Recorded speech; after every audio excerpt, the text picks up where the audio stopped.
this for every episode. We used to just do a clap and have to sync it to that. So check it out. Is this what this is? It's exactly what this is. 1, 2, 3. So I used to do both, and then I started, these add more points of syncability. Oh, okay. So if you can line these up, it's like tight, super tight, better than dead a clap, on. Yeah. Oh, nice. I've explained that like 1,000 times on this podcast, but it's for creators and all this stuff. So like originally it was booze. I was a big booze hound. Mm-hmm. So just getting plastered, talking to my friends really is how this all started. But, Okay, that's... you know. I think that's how most podcasts started, though. People are like, I have good things to say. I want People more need people to hear it. People need to hear what I'm saying, man. Yeah, you know they do. We should start a podcast.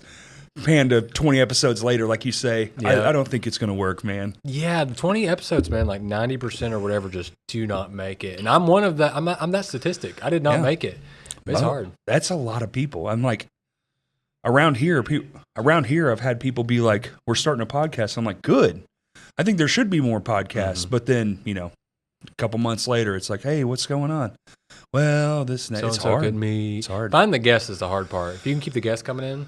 That's actually, Kurt does a lot of that. So, but I didn't have a hard time when I was doing it by myself. I did it out of my bedroom. That's dope. Yeah. And I would just call my friends. Yeah. Like I said, I would just call people I know and be like, hey, come get drunk with me and talk on the internet. Okay.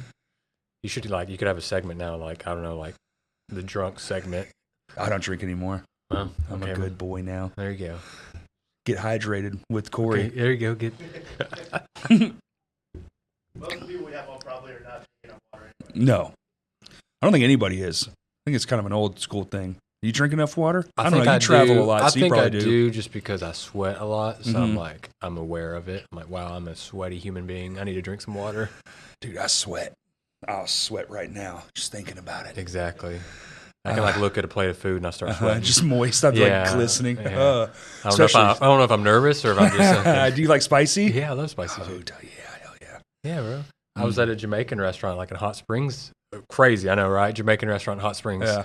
But the guy's like, do you want to cry, brother? I'm like, yes.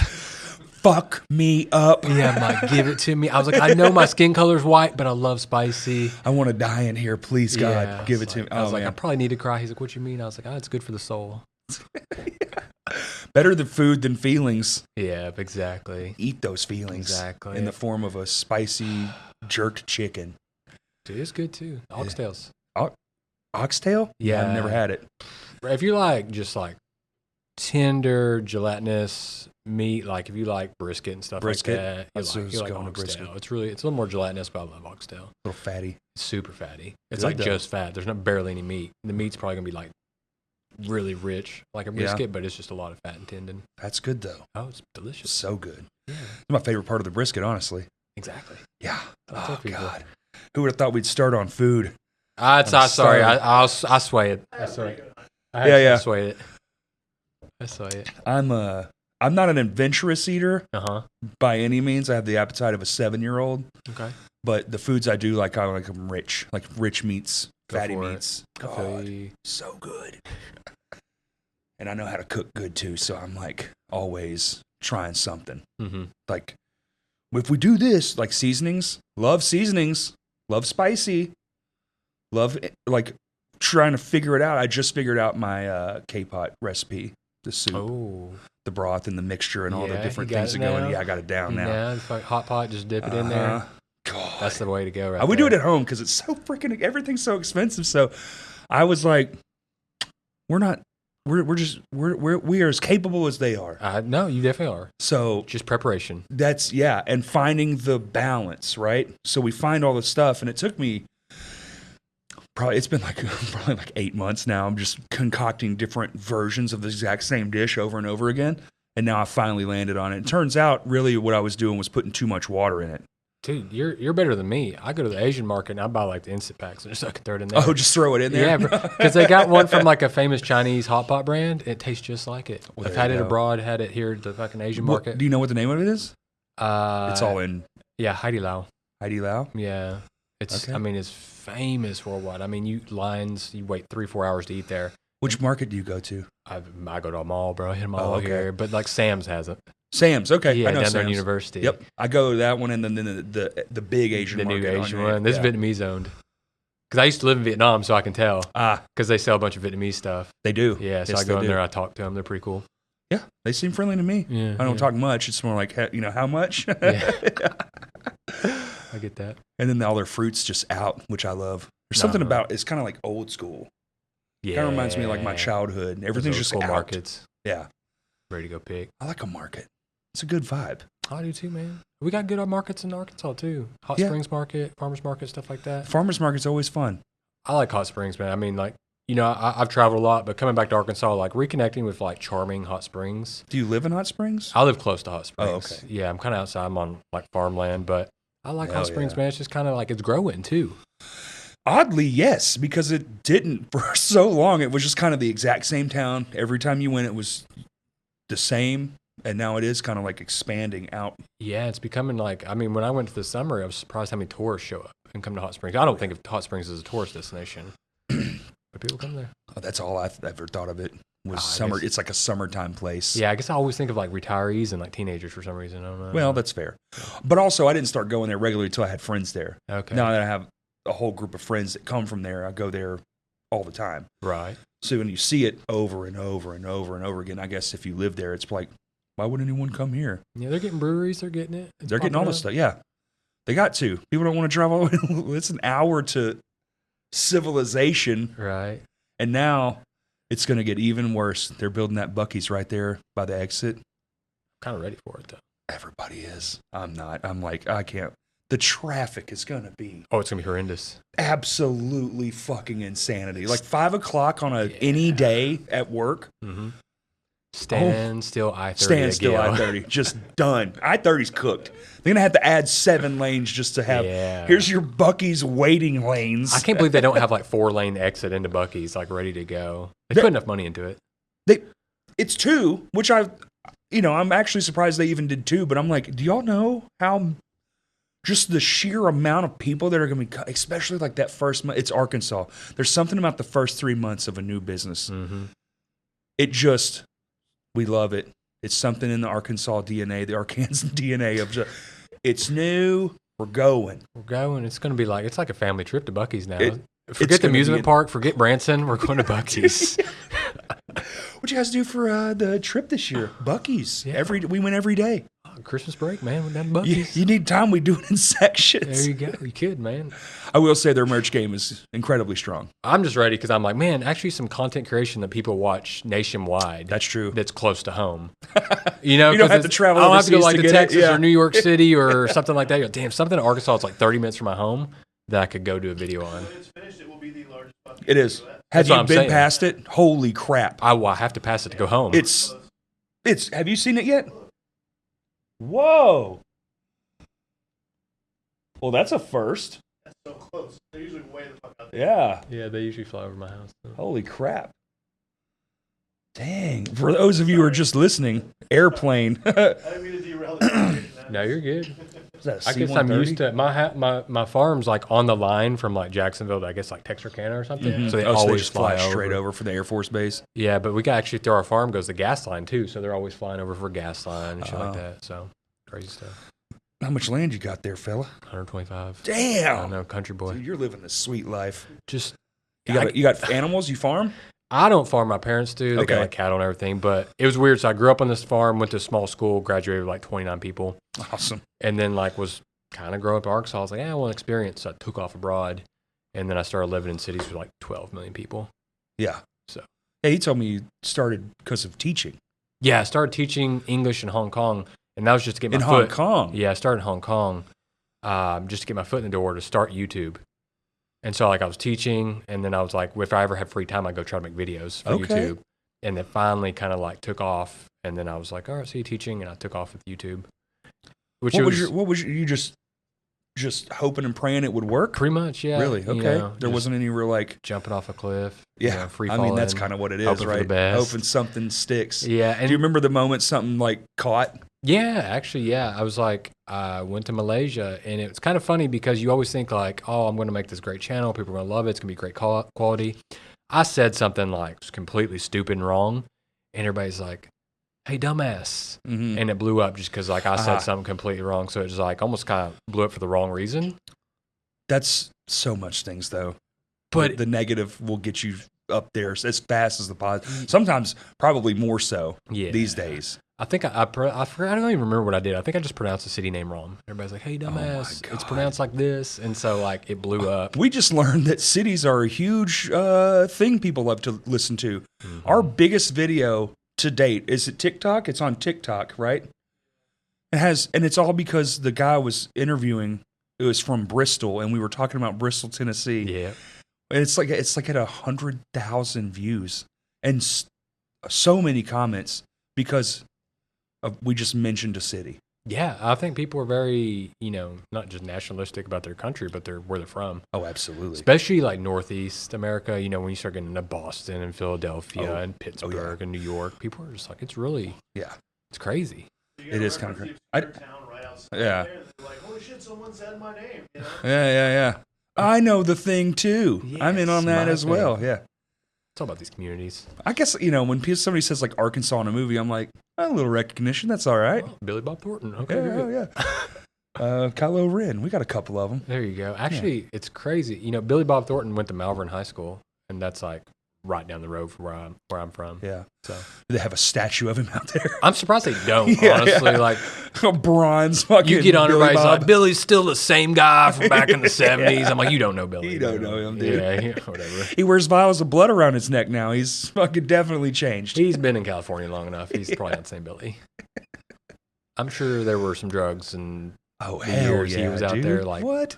He's always like 70s side, I guess, like 80s, 90s California. Oh my gosh. Prime time California. Exactly. Cocaine City. 80s. Just blowing out those nasal cavities, dude. So who knows? Oh, probably some other things. Oh, I would not doubt it. He is kind of skinny. I worry about him. Yeah, but he looks good. He does. I am surprised he looks good. He gets kind of gaunt. That kind of like almost sickly. Ozempic face? Yeah, that's freaking tearing Hollywood apart. Yeah. No, that's what it is. They look like zombies. It's crazy. It is kind of crazy, though, Ozempic face. It's just like you can like spot it. Like you're melted. Oh, it's a whole different look. Yeah. What the fuck are you doing to yourself? Quit. Who knows? It's not good. It's like, that's the same thing as early, like 80s facial surgeries. You know what I'm saying? Yeah. We're going through the new phase of that. Like, because they figured that out. You can just go get a new face now, and it's like, holy shit, it's amazing. You look incredible. They're like, we just cut back here and we pull your face tighter. And you're like, what? And we're so good at it, you won't see scars anymore. There's no scars. There's no nothing. Slight scar behind your ear, no big deal. We're just going to tuck your whole face back. Exactly. And the lips used to they pull the lips too. Now they've figured out how to make the lips not go all fucking dead face lips. Yeah. It's insane technology. But they just got that, like, I'm just going to say, like, the last 2 years. So all the shit prior to that is just, you looked so good before. Oh my gosh. Oh my God, you look like a fucking vampire. Oh my God, honey. No. Why'd you do that to yourself? Fuck. Just because you have money doesn't mean you should do stuff. You were fine. That's the Ozempic face. We're going to have to learn some lessons. Yeah. The sucking cheeks. You're going to need to cycle that shit. Quit just being on it. Oh, so now it's like steroids. You got to fucking like on off. Yeah. And steroids, they make you all jacked and awesome. Like 80s Hollywood movie star style. Well, I don't know. I mean, Arnold Schwarzenegger shit. Why not, man? I mean, at the end of the day, I think I always look at it from a content perspective. And if you're young and you kind of want to make it, like, why would you not take steroids? It gives you an edge. Like, like people are like, damn, this guy's jacked. Therefore, I'm going to watch his video. Minus if overusage can definitely, the brain shit, it definitely changes, makes you cuckoo sometimes. Some people have a really rough. You see the guys who overdo it and they're all fucking crazy as hell, and they have those weird breakdown fits. You're like, what the fuck? Oh, like the roid rage and stuff? Dude, where they're like crying, but it's over something really weird. Oh, yeah, it does fuck with your emotions. Hormones, all that stuff. But yeah, hormones. That's the word. There you go. That's the word I was looking for. No, you're Thank good, you. you're good. Yeah. All the way from Hong Kong to teach me about emotions. There you go. How was it over there? Loved it. Yeah. Loved it. Would never want Did to. you know how to speak the language when you went, or you were just No. like, fuck it? It's Cantonese. I joke people. I actually have this tattoo here, and it's got Cantonese all over it. And they're like, wow, that's so cool. I'm like, that one means like shrimp and pork dumpling, and that one. They're like, here he comes. Get ready. We're going to write some hilarious shit on him. Let's see. I need that one, which I actually willingly got this tattoo done. That's the funnier thing about it, because just lived there a year, so it's like all my favorite restaurants, all my favorite dishes. I was like, it's an old school Hong Kong dragon. I was like, tatted up, and just got it done. But I loved it. Looks awesome. No, I appreciate it. Like pretty much went to London, but the girl's like Hong Kong descent, Sure. so she did it for me. So it actually does mean what it says. Oh, it actually means pork dumpling. You're not just making. No, it I'm up. not. It I'm means serious. pork Like dumplings. there's one that's like like That's pork awesome. dumplings, pork It's just shrimp and food? dumplings. It's just food? It's That's food in awesome. restaurants I like. Yeah, I'm serious. 100%. It's just like food in restaurants I loved, because I'm a food guy. So I just got it with like an old school dragon. Well, it's almost because the whole thing is the guy with the neck tattoo doesn't know because the kanji or whatever. It's like, and have you seen those videos where they'll take somebody who actually knows how to speak the language and go, well, that's not what that is at all. That's actually this. I know the different. guy. Yeah. I've met him. And so there's Xiaoma. And he actually, on the back of his arm, got like sweet and sour chicken. And he'd fucking walk around Chinatown, and Chinese people are just like, Sweet and what sour the fuck? chicken. Like, that tattoo's dumb as fuck. Isn't sweet and sour chicken an American invention? Pretty much, yeah. Wasn't it from Panda Express, the guy that started Panda I Express don't or know something? the story, but Orange chicken is what I'm thinking of. That's it. But yeah, he'd get like dumbass Chinese tattoos Sweet and and walk sour because he chicken. speaks Chinese, so he'll walk around. okay. And he's a white guy, so he'll just walk around and act like he doesn't. And Hey, like, what's this mean? yeah, he'd be like, he's like, oh, like look at my beautiful tattoo, and they're like, what the fuck? It's But you can do hilarious. that too. That's hilarious. I I could, love yeah. that is actually what that is. That's amazing. Yeah, it's just like food and restaurants, but it looks cool. So people are like, people don't know it. They're like, man, sick tattoo. I'm like, Sick tattoo. just pork dumpling, but whatever.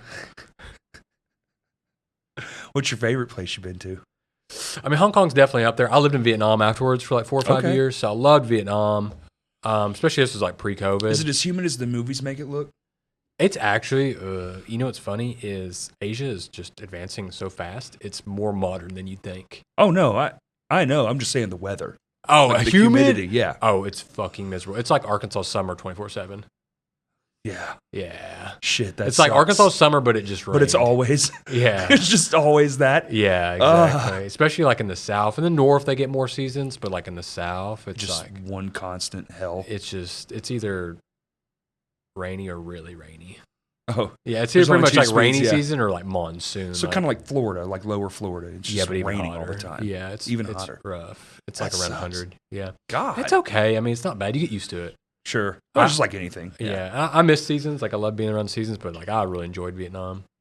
It was Sounds fun. cool. Yeah, I've never been anywhere over there, so I don't know any of it. shit, it's fun. I think I've only ever been to Mexico, honestly. I haven't even been to Mexico. Pretty cool. You know why? I Had think a lot because of it's fun. right there. Oh, right. It's too So I'm like- close. I'm like, nah, anyone can go there. I'll go there when I'm free. Yeah. Like I'll go there when I can't have time to travel. I'll just hop down to Mexico. It's pretty easy. I've heard Mexico City is fun. Never been there. We just went across the border and we had a great time. Yeah. Just like we were just like right there in some little town. Oh, okay. I don't know if we went to the right town, but Just we had climbed over the fence. we had a or good just time. like- No. Oh. No fence hopping, no. We just drove right on through. This was the 90s, bro. You could just go there. Oh yeah. Okay. I was like, Completely different. I was probably like 13 or something. Yeah, you just go. Yeah. There was Sick. no like rule. You Yeah. just, oh, okay. See you later. Have Grab a fun. taco. I'll be right back. Uh-huh. Okay. It was That's- awesome. That's sick. We went to some little town. I don't remember too much of it, but I remember like the sidewalks were like elevated and Mhm. everyone was having just like the best time. That's all I remember. Yeah, it's weird. You grew up in America, then you go to these other countries, and you're just like, damn, like I kind of like this lifestyle. Just chilling. They were Yeah, just chilling. Like just- everything closed down at the same time. And then the streets were just filled with people Mhm. just eating food and hanging out. I was like, what? What is this? This is fucking awesome. Yeah, that's kind of like I always know I'm back in America because you get to the airport, just everybody's on a phone, or everybody's on a computer. It just seems like Just doing everybody's something. on the grind. All the time. Yeah, where It's like painful. you go to other countries and even countries like Australia, and people are just like having conversations or just chilling, just seem a lot more present in life. I think we used to have that, but it went away. The 90s and like early thousands for sure, when that whole just work 24/7 thing, the internet of life, Yeah. you know? Everybody's a grinder, Mm-hmm. you know? That's why I'm like, I tell Kurt all the time, the second we're like, all right, I guess we're packing it up, I'm folding my phone in half, dude. I'm going. Yeah. I live in the woods, so I'm like, I'm just going to go there and I'm not coming out. Dude, I feel you. I mean, I'm the same way. I live in the woods. And so Yeah. doing social media, I've had to get really strategic not to look at it 24/7. Oh, yeah. Early in my YouTube career, like I was online 24/7. But I think you have to be when you're doing that, when you're like making that initial climb, because isn't that like the whole thing is the engagement, especially on YouTube. The engagement, you just got to look at it because you really with YouTube, it's more analytics than you think. Yeah. So much of it now is just like, okay, I can figure this out Numbers. based off analytics, which takes a lot of the fun out of it. Because it's all reduced to just zeros and ones. Yeah, pretty much. Yeah. You just kind of like, I know what video I need to go make. It's just, do I want to go make it? Right. So it does take a lot of fun. It's not like the early days of YouTube too, where there weren't as many people doing it. So you could have a bigger niche. But now, which is great, more people are making content for YouTube or other platforms, but you really got to niche. You got to really hone it in. Yeah, you got to really it's hard to get outside your niche. Where before... Oh, right. Yeah, 100%. Easy example. Like before, I could have done a travel food channel, and I could have gone to any country. Then, once more people get on the platform, it gets niched down. You're like, oh, well, maybe I need to just focus on just this country. Oh, I see. So it gets really like niched really down. break down what makes it special. Like Yeah, exactly. Kind of like Szechuan peppercorns. yeah, like you know? you just need to know what's coming. Right. But then you have to do the same thing over and over again. That becomes like mundane. Yeah, for Right. me, it's very mind numbing because I'm kind of eclectic. I'm like, today I want to do this, and then Right. tomorrow I want to do that. Well, so. do you follow the trend of what people are watching in your videos? Like you're like, oh, that popped off. I went to a library. Maybe I should go visit more libraries this month. I mean, yeah, definitely. I mean, of course, like you want to succeed. It is a business at the end of the day. Sure. So you do have to follow trends and like what people want to watch. Does it ever cut into what you want to do then? Oh, of course. Okay. Of course. And that's a balance you got to find. You know, it's a balance of like trusting what you want to do, but also like what's doing well. Right. Yeah. See, I don't know. My brain might be too all over the place. I love everything. That's kind So of it's like, it might be like food one day, but it might be watching a dude in a jungle cut down a tree and make a hut the next. I don't know. I'm glad you kept I'm going with that fascinated sentence. by- I was like, where's the sense going? A drug dealer, a fucking Colombian dude. drug lord. Shirtless in the Oh, woods. yeah, I'm like, where's sweaty. this going? Tell me about that humidity again. Yeah. Oh, yeah. Glistening boy. No. Dig the pools and shit. That shit's fascinating. Oh, Yeah, except it's fake, those fuckers. God, man. That pisses me off so much because I used to sit for hours and watch those. But they got popped. It's all fake. I am crazy. I'm amazed by like the videos that do pop off, like those in the wood ones. And I have one that popped off. I don't quite get. There's a huge community, but like I got a head massage in India, and people eat that shit up. Yes. I don't know. And you know what? I was going to say he's one of them. And you know what? Yeah. I talked during it, and people were like, "Hey, fucking dumbass, shut the up. fuck up!" Yeah, shut up. I'm like, "What?" I'm just trying to be personable. Also prefer it to be uncut. Like just go in, film it, and leave. Like don't cut anything out. Lord. Yeah, I literally had to make an ASMR channel because people were just like, "Shut the fuck up!" I'm like, "Hey, dumbass, check out the ASMR channel." I had to have like a comeback. Right. Yeah, it's 'cause I got tired of getting fucking hounded all the time. So I was like, well, I'm going to make an ASMR channel so I can reply to these people. So you just like long form the.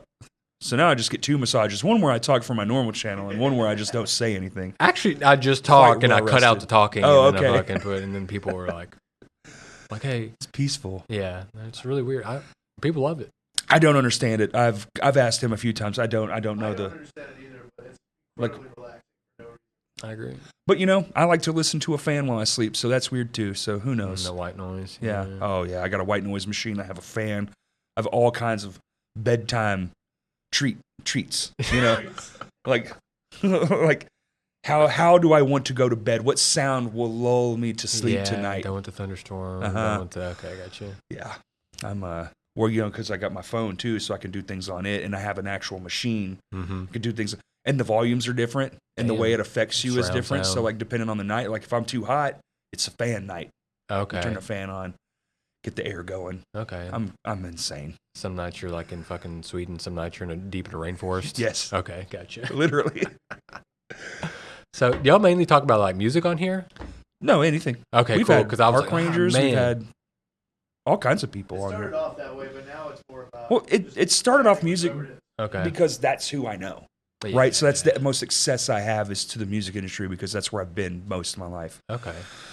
So still mostly yes, because same, Right. like, you know, but now that we have like grown slightly, it's like, it's nice because people know who we are and we can just reach out and be like, hey, come on and let's just talk about everything. Because I am truly interested in most everything. If you're passionate about it, I'm probably going to love it.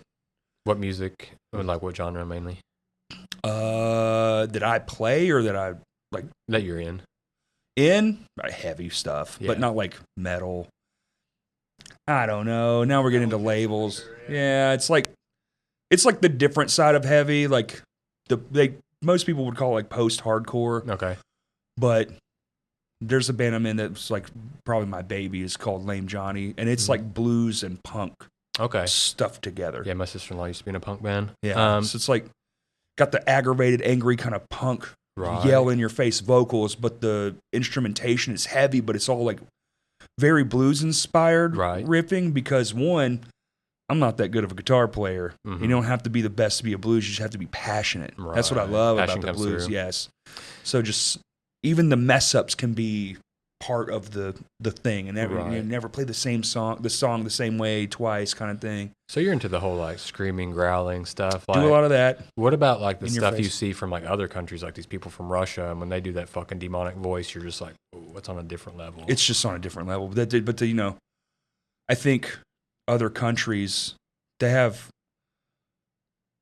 we kind of have it here, especially like I call them the bedroom musicians. For some reason, they have this mind where they don't go out a lot here, but they attack one thing and they just stay on it till they are like the most proficient. Okay. The Japanese do that where they like take one thing and they just perfect it. Pretty much. Which is opposite us. Because like you said, one day I'm like, oh, I kind of like this. And one day I'm like, oh, I think that's kind of the American thing where you just kind of float. You're just like, I love all this stuff because we have so much. And theirs is just like, I tasted a hamburger once. Let me make the best hamburger in the world. No, you're right. Because you go to Japan, right? And say you walk into, I'm going to do like, since you don't drink anymore, but you go into a bar and they're like, it's going to be an Italian bar. And you go in and people are dressed up. Uh-huh. It's just like the perfect, like it's just insane, the attention to detail. And I'm going to perfect this. Everybody I listen to a mountain of podcasts and they all travel. They're all, you know, in higher paying jobs and stuff. So they go all over the world, but they're like if you want the best of something, you just go to Japan. They find it and then they just perfect it. Yeah. So it's like the best Italian food you've ever had probably won't be in Italy.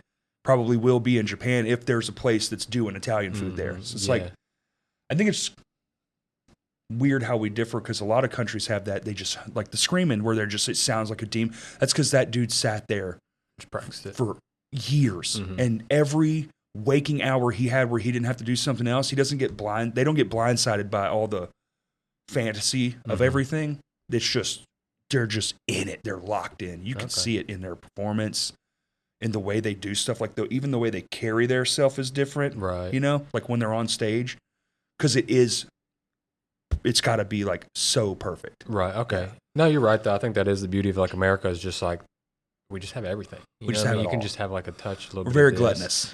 Yeah, we're just like you just like I want a little, like a little touch of this. I want a little spice of that. I like that. I'm an options fella, but of course I would be, I guess, because of where I'm from, right? But it's like my music. Like I play in a pop rock band also. Yeah. There's no screaming at all. Mm-hmm. My wife is the vocalist. It's a 3-piece. But the music is kind of heavy. It comes inspired from like a southern rock, kind of punky sound. Right. My buddy put it a good way. It's like Every Time I Die meets the B-52s. So I don't know if you know who they are, or Every Time I Die, everybody knows the B-52s. But it's like I'm in 4 bands because I like all these different styles. Right. But again, I'm not great. I'm not a master of any of the styles. Yeah, you just like. But I just like playing it, so I know enough to like be in the band and play songs and write songs, but not enough to be like the best there ever was at it. I get that. Yeah. No, I don't play any musical instruments. My middle brother, he plays in bluegrass.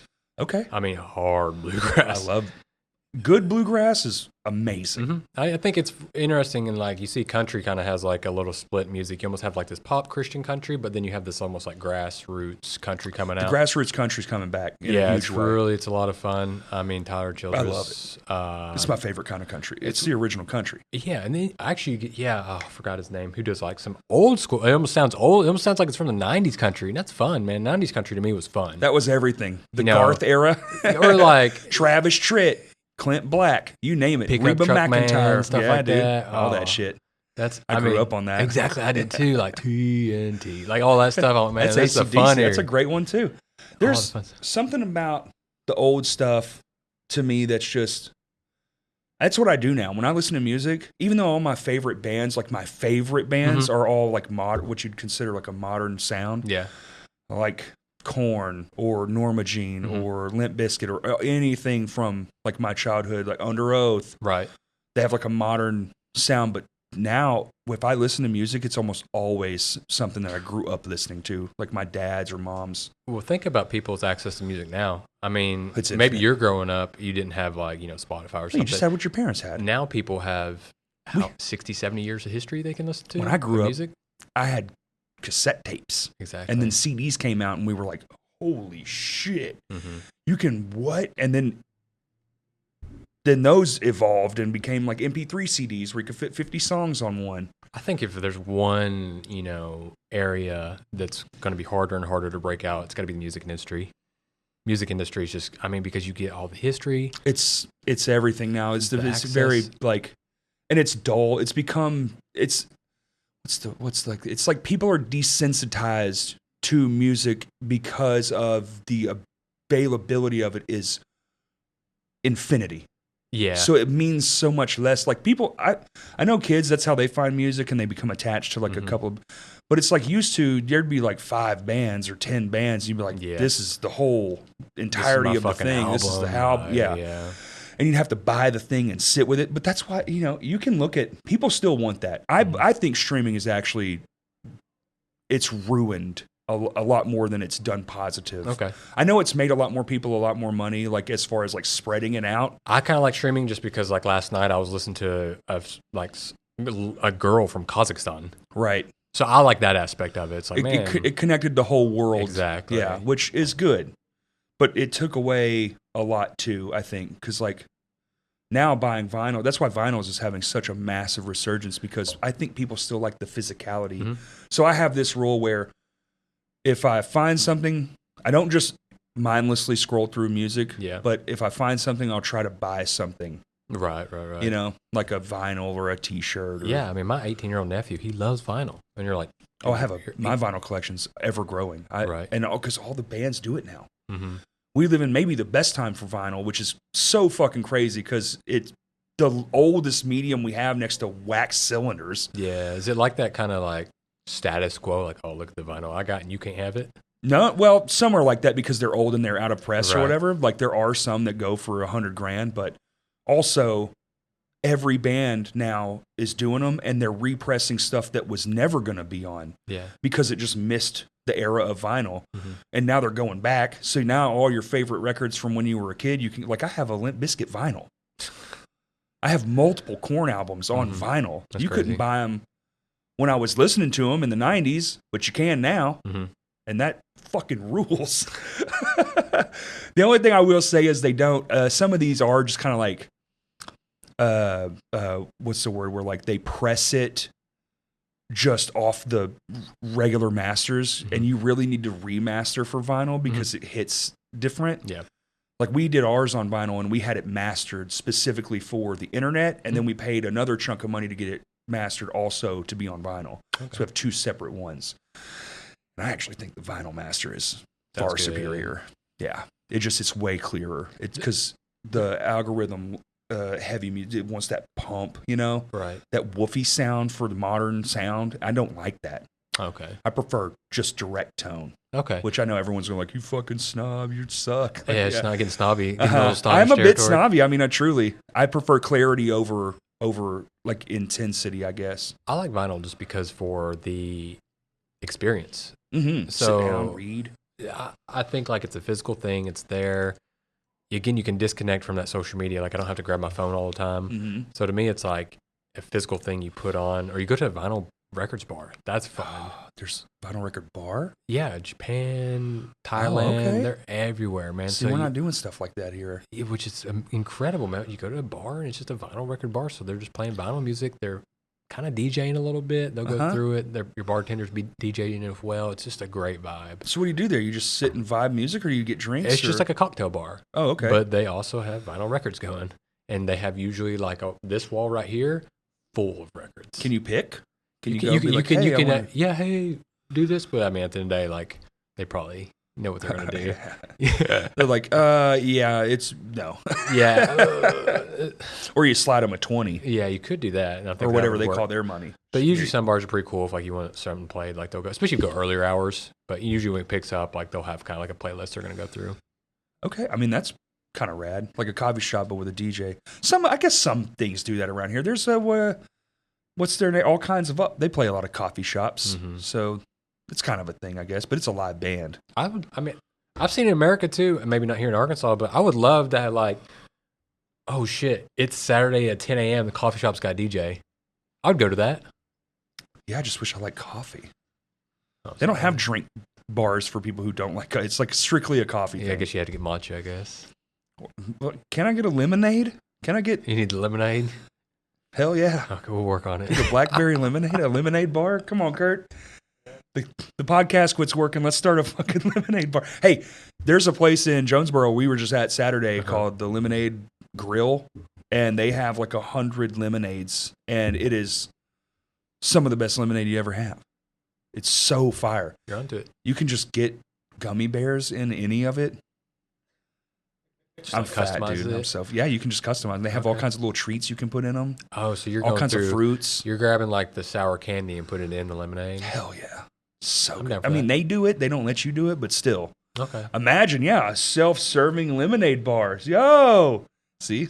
And then we put a DJ in there and just go broke within a month. Yeah, I feel like you're getting like screwed over. I feel like somebody's like taking a sip. They're like, not right, taking a sip. You're right. Get one drink. Yeah, just keep right? going. Yeah. I don't know. HTO does pretty well, and that's self-serve. You can get free samples of everyone, but it's like it's just like the teas just wrap the walls, and you can kind of find the one you like and then fill up a glass. Y'all play in Northwest Arkansas much?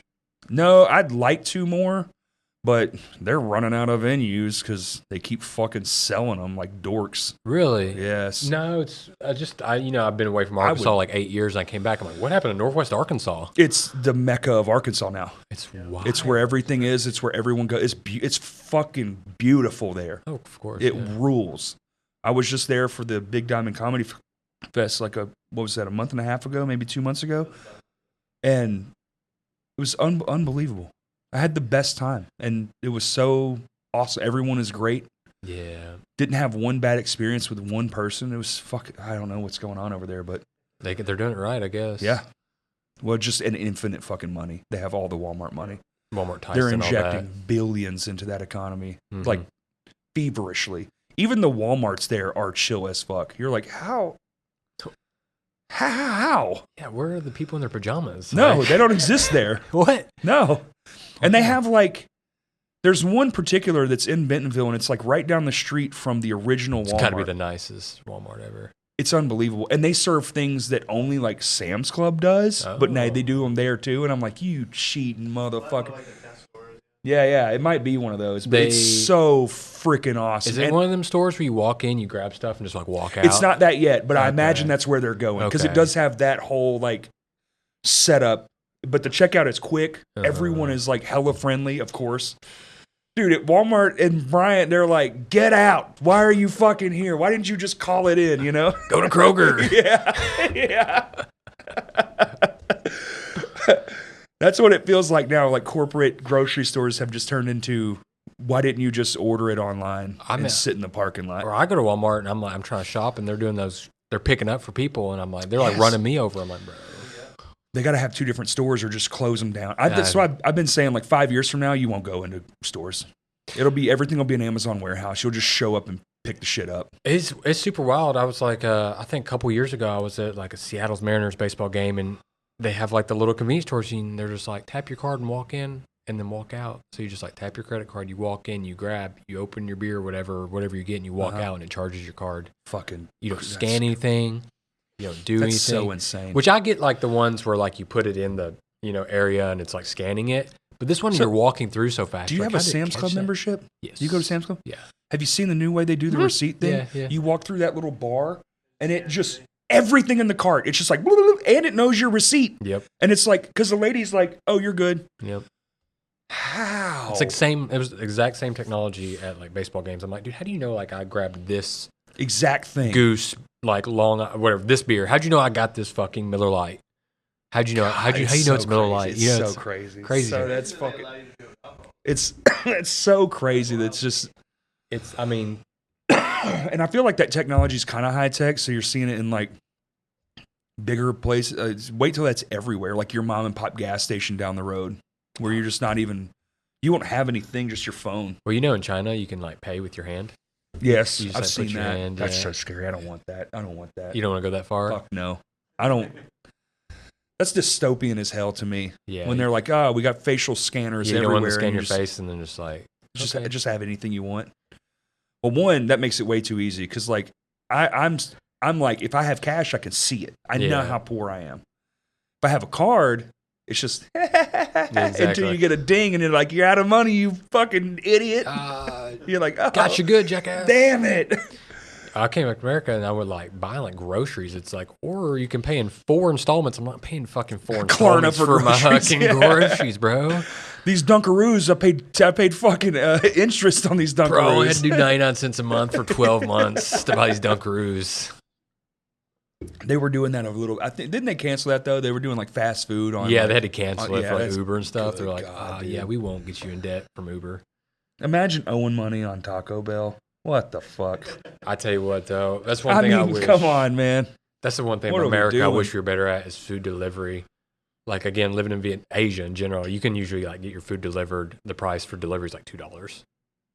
And tipping's probably not a thing over there. It's not a thing. Places. Tipping is it's not like okay, $60 meal, $30 delivery, $90. Okay, plus 20%. Like you know what I mean? It's just like okay, $20 and $2 shipping, and it's done. Well, yeah. I don't know. Dangerous. They're also, I guess, closer helps. I assume New York is kind of like that. Yeah, everything is very deliverable. When it's close, it helps a lot. So when you're like tight, packed in, it's kind of easier. Yeah, you don't have to like drive out to the suburbs. I was going to say, like from here, I mean, I live 45 minutes, and relatively, I'm pretty close. Yeah, you wouldn't think it's like far away, but it's a good little drive. Mm-hmm. So if somebody had to, get in their car, go buy my shit for me, and then drive all the way out to my place, that's a lot of work. Yeah. I'm kind of surprised y'all are still doing podcasts. You don't have like enough recordings of your voice, and you can just tell AI to just do it. Yeah. You know what's real creepy is there's so the software we use is Podbean. Mm-hmm. They have an AI thing now, and I've had it up on my browser for months. I've been meaning to like check it out, but every time I see it, I'm God, I don't want to. I don't think I should even go into that because I don't know because that is coming. Yeah. They're already doing it. Oh, why would you not like say you had an ad and you're like, I ain't got time for this. AI. God, I wish we had an ad. That'd be sick. You know, AI, like, here's the ad, here's what their premise, take my voice, now make an ad. Yep. Oh, yeah. We could do that easy. I mean, I've been doing this for, what are we on, year 8, 7? Year 7 or 8? Something like that. Mm-hmm. And it's just, how many hours of my talking is that? That's crazy. Exactly. Just take it. They could do anything they want. And how high quality it is. Oh, yeah. Well, now, it's better now. When I first started in my bedroom. Hey, you're telling me, again, like you look at social media, like I used to have like a DSLR. Now I'm just like, why would I ever use a DSLR? For what you do? I don't know. What do you do, 360 camera or like a Go? So a couple ways I could go. DJI is really good because it kind of got the Osmo. If you needed something that had crisper 4K quality, a lot of it I can just pull my phone out. Yeah. Phone's pretty hard to beat. That's kind of where I'm at. Yeah. They're so crystal clear. Yeah, phone's hard to beat. If I just want something with stability, then you want more like an action camera, like DJI action. Like if I'm in a country like India and there's a billion people trying to talk to me at once, you're not going to get like a crisp, like, oh yeah, let me set up the Cinemax shot. It's just like things are going like crazy. And you want something really wide. Do you use a gimbal for everything? No. No? Like I'll just use like an action camera and you turn up the stability. Oh, okay. But it's still wide. It's still like a huge wide frame. And so Yeah. it's really funny because you'll get so many reactions behind you, which people like to watch. Oh, yeah. Crowd watching is huge. Yeah, you get a lot of crowd watching it because they're so densely crowded. Oh, yeah. Yeah, I'm not thinking about. You're talking about actually there. Mhm. Okay. Yeah. Never been. Sorry. Yeah. No, you're good. Never been anywhere. God. I do want to go to Japan. That's like the only place I've ever looked at and went, that seems like fun. It's a different world for sure. Yeah. It's a different My world. buddies lived there for years, and I've had every excuse to go down there. Yeah. I just haven't done it. I would do it. It's a completely different world. Yeah. I'm sure I would love it, but I don't know. I never do anything. Mm-hmm. I just play music. There's nothing wrong with that. Kind of it. Nothing wrong with that. You're in 4 bands. Yeah, and it kicks ass. So I don't need anything else, man. I don't got to go there to do cool shit. I can do cool shit right here. No. You can just live vicariously. Yeah. YouTube.com. How do you get into 4 bands? Is it hard to balance the relationships? Because I think bands we think, oh, technical, but there's a lot of. Well, 2 of them are the same people, that makes it easier. but it's 2 completely different things. Like we switch instruments. I play multiple instruments, and so does another guy in the band. So we switch, Mm-hmm. and then it's just a whole new band. Any instruments you're like, I would like to learn that? Still? Yeah. Yeah, I'd like to finish learning piano. Like, I know enough to get by. Mm-hmm. So, like, I count it as an instrument I can play because I can play it. But it's like, can I, though? I couldn't cover anything. I can kind of, like, I have a controller, and I can make beats and stuff, and I can do, like, the most recent thing I did was made a sample Mm-hmm. and kind of small stuff like that. I've never made, like, a piano song or nothing, but I could if I wanted to. So I'd like to do that. And then I would love to, my dad played cornet, and when he died, I got it. It's like I have his cornet. It's like I think maybe even if I just learned something silly on it, that'd be kind of fun just for reminiscing's sake, or like, hey, look, me too, kind of thing. And you play? What do you play now? You play guitar, bass, and not guitar on bass. I'd like to be very specific about that. I play bass. Like an actual like bassist. a stand-up bass? No. Just like bass guitar, but like actual bass riffs and notes. It's not just playing a guitar part on a bass guitar. I think there's a huge distinction between the two. Okay. I guess I've been around my brother so long, I always think of a bass like stand-up. I would love to play a stand-up bass. I'm sure. I mean, I've played one before. Yeah. It's fun as hell. But I don't want to own one. I don't have the room. They're insane. I'm like, if I was going to pick an instrument, I don't think I'd be like, yeah, I want the elephant of fucking instruments. You know what I mean? Like, I want the huge, give me that big ass one. I'm drawn to this big ass. I think, and then, I sing, which I think, the voice, my voice box was my first instrument ever. Yeah, I've been singing my whole singing's life. an instrument, yeah, for sure. Yeah, and then guitar, piano, bass, sing. And then, you can throw in other shit, but you don't, that's like all semantics. Like, Right. because drums, like I drum, Mm-hmm. but so you can also play the tambourine really well. That's, Okay. So in music, when are you most impressed? Like with which type of artist, musician, I should say? All of it, dude. If you're good, I'm just like, damn, that's crazy. Drums usually will get me the most because drums is probably my favorite I feel to like play. people who know drums are most always impressed by drummers. Yeah, because it's like, holy shit. 1/32 over here, 1/16 here, 1/8 Those here. videos break my brain. Yeah. It's like where they're like doing like different timing and different patterns on every single. It's called full independence. I have it some because I can sing and drum, so you have to be able to kind of like detach your brain from what you're doing and do two things at one time.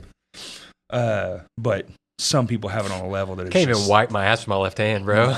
No. You know? Sometimes I will, because the other drummer, his name's Justin, he's left-handed, so sometimes I'll sit on his drum kit and play just to challenge myself, which turns out if you just play open-handed, it's actually pretty easy. Okay. The feet work is where it gets weird because everything's on the opposite side. Yeah. That's interesting. Yeah, my brother, when he was learning mandolin, it was really fascinating to see.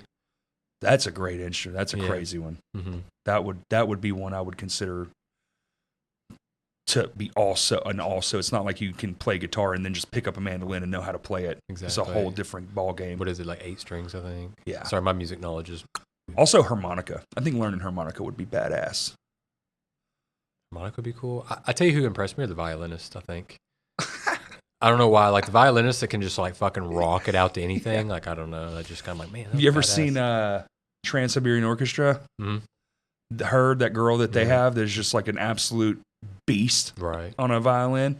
I've seen them twice, and she's just like, this shit's crazy to me. Kind of like there's a Japanese instrument called a shamisen, which means just like 3-stringed instrument. Okay, but there's no frets.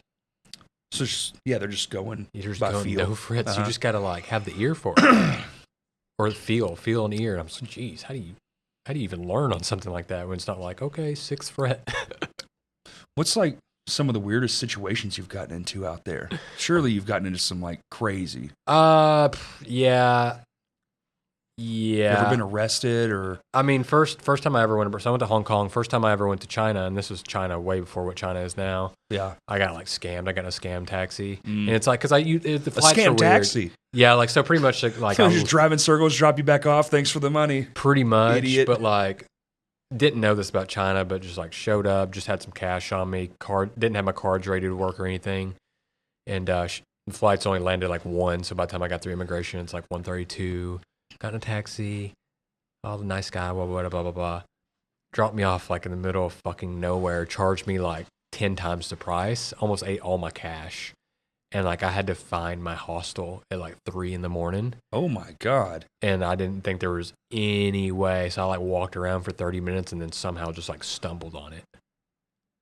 So those like I have so many of those stories. Like, but that was day 1 of your like I'm gonna go do this. Hong Kong knows like my first time out like traveling. Yeah, because I was in Hong Kong. I went from Hong Kong to like Chengdu, China. Oh, okay. Yeah, and so that was that. There's times where I've been in Pakistan and I was like, let's go to Peshawar. Peshawar's like 40 miles away from the border of Afghanistan. Okay. I was like, let's go.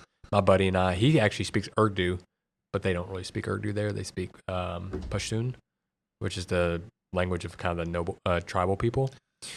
And we went to Peshawar, and I'll never forget it, man. You're just like, you're sitting there drinking like tea, and in the road, these people marching with like Taliban flags and stuff like that. And you're just sitting there, and they're like, welcome, your guest. You know, do you want food? Do you want tea? Do you want like whatever? And you're like, I'm good, man. I'm just going to chill here. Yeah. So that was just such a surreal experience to see that part of the world. Because especially coming from like America and Western media and stuff, you think of like, oh man, Taliban, Afghanistan. So I wanted to go see that part of the world, and I did. And delicious food, really nice people, very hospitable. Yeah. And just a interesting way of living. It's just completely different. Like when you get into a country, it's like 99.99% Islam too. Right. Yeah, it was just like mind breaking. Is there anywhere that's like here as far as like how we live versus how they live? Is there anything similar out there? I feel like there's not. Canada? I don't know. Maybe. Even there, it's cold as hell. Yeah, I don't know. I think.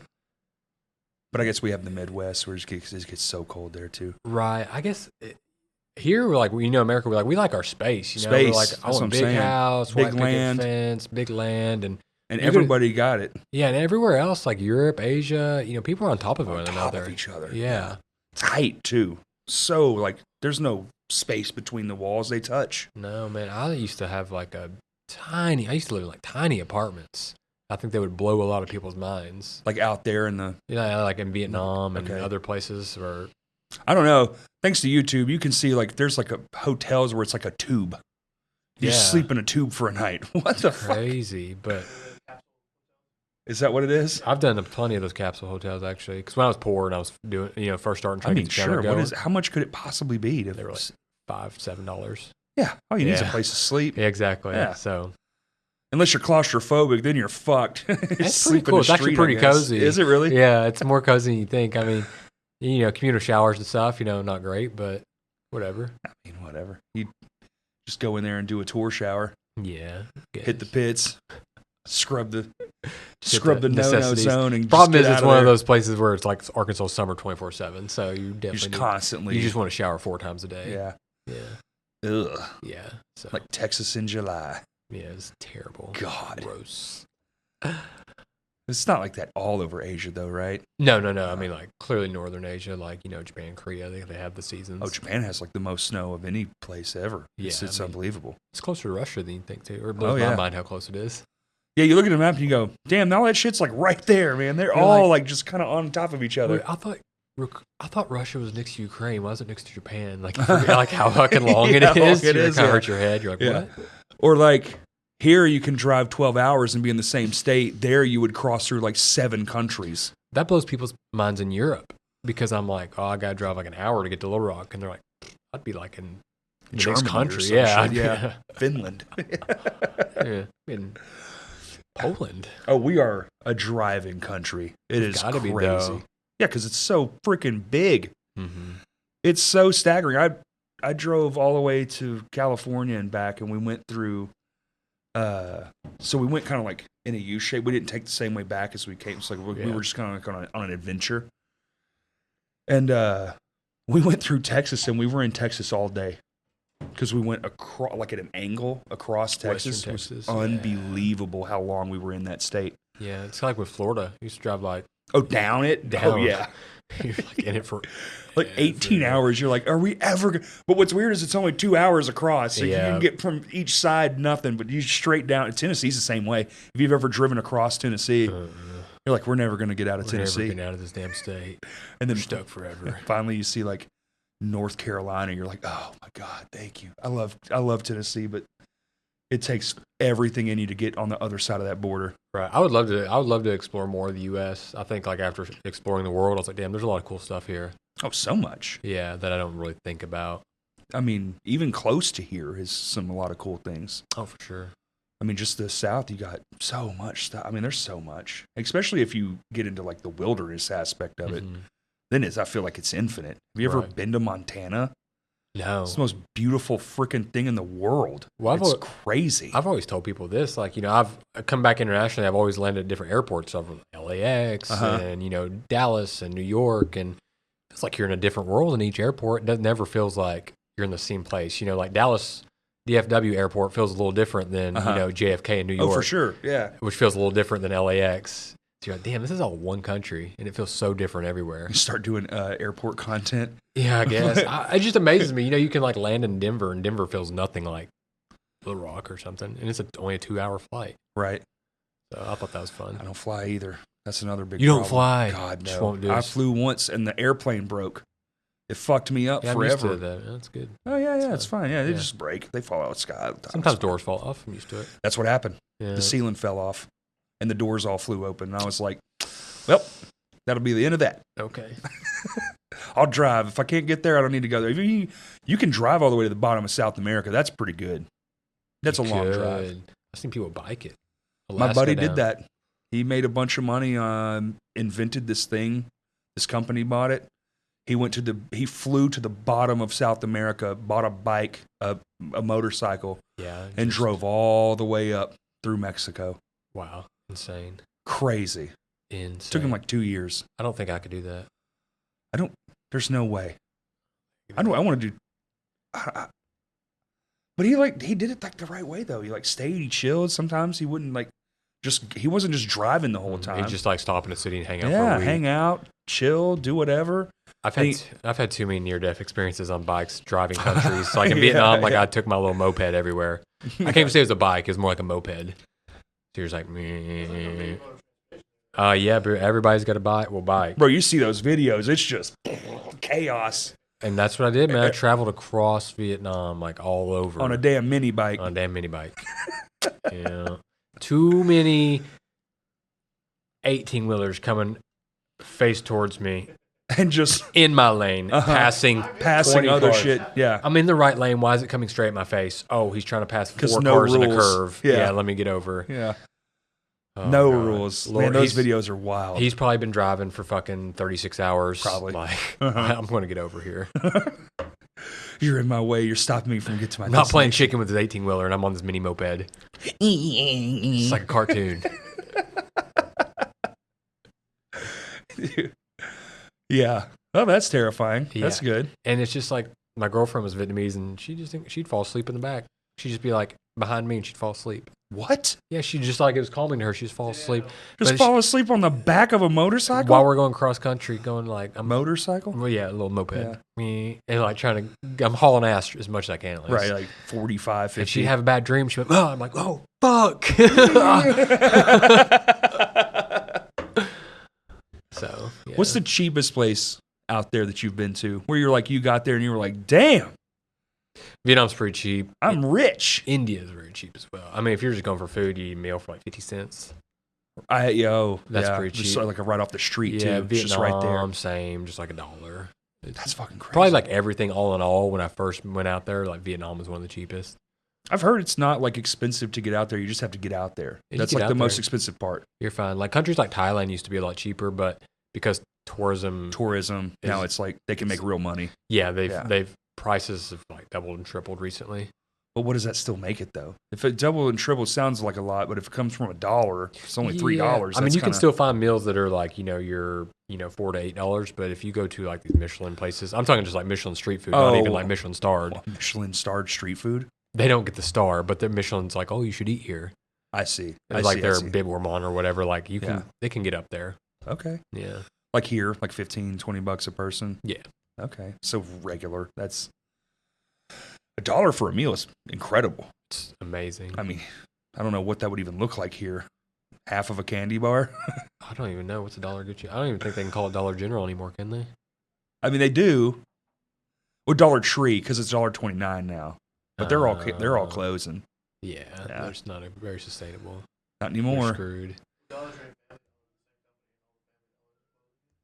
No, the Dollar Trees.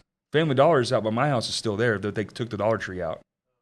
Oh yeah. The Dollar Generals were popping up out of nowhere. Oh, they're everywhere. They're like everywhere. cancer. They're they're like- tumors. Literally northwest, south.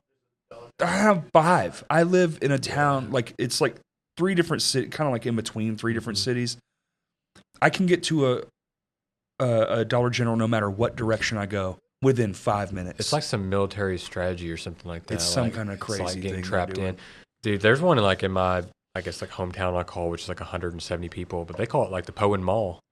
The Poen Mall is the Dollar General. Friday night, everyone's at the DG, You boy. got Dollar General, come on out. Kids are out hanging on the tailgate, smoking Pretty cigs, much. smoking, chilling. Yeah. The one down from my house, that like the actual closest one, like my Dollar General, Yeah. is like that. That motherfucker will be packed full of people. Everyone's like, hey, everyone knows the cashier. I'm the asshole because I'm like, I just want to get this fucking bread and get the fuck Get out of here, please. I just don't want to go to Walmart. They're fucking assholes at Bryant. There's not the Bentonville Walmart.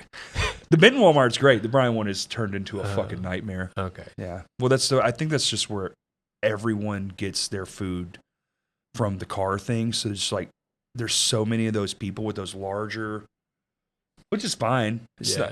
not, I'm the one that has a problem with it. It's just those larger carts. You're constantly like moving out of people's ways.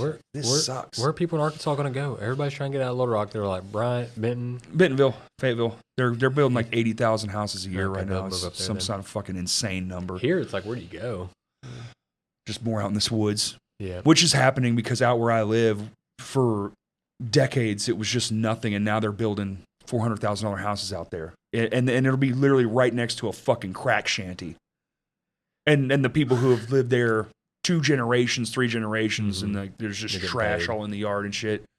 And they literally are fucking meth heads. And then they're literally right next door is like a brand new $400,000 house. Crazy. North Little Rock's nice. Argenta's nice. Oh, Argenta's fucking beautiful. Argenta's Birdie, like, shout out to man. Birdie's. We can't plug that place enough. Have you been to there? Where? Birdie's Cabaret yet? No, I haven't been there yet. You should. Okay, I've only been They're to... awesome. My brother plays at Four Quarters mainly, so I go to Four Quarters. Makes sense. I think he plays tomorrow at Four Quarters, actually. Yeah. What's it? He's just solo artist? No, he's like him and a couple guys that they do not have it together very much. Oh, okay. Yeah. He's going to listen to this. He's going to be very upset with you. Well, truth hurts, I guess.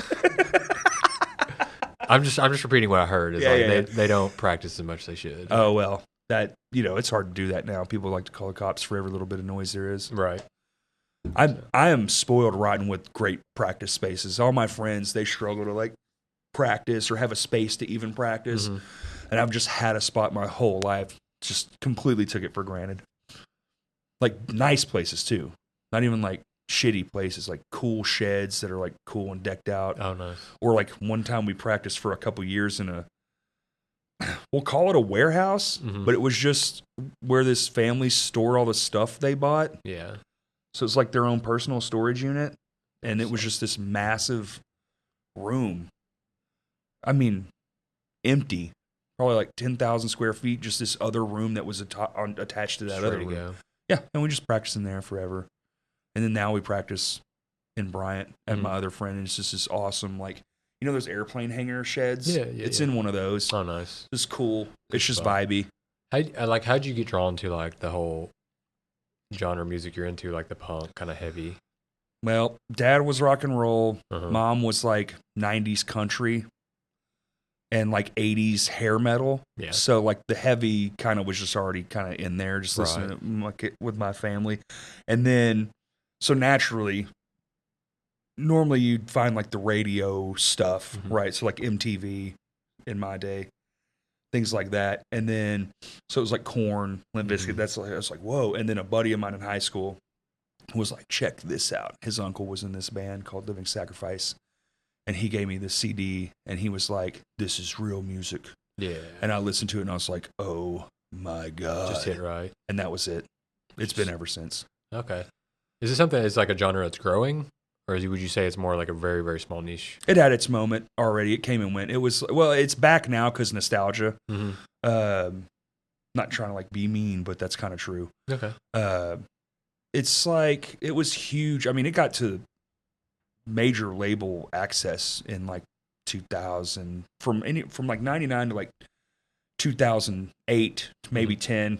It was like just as big as anything else.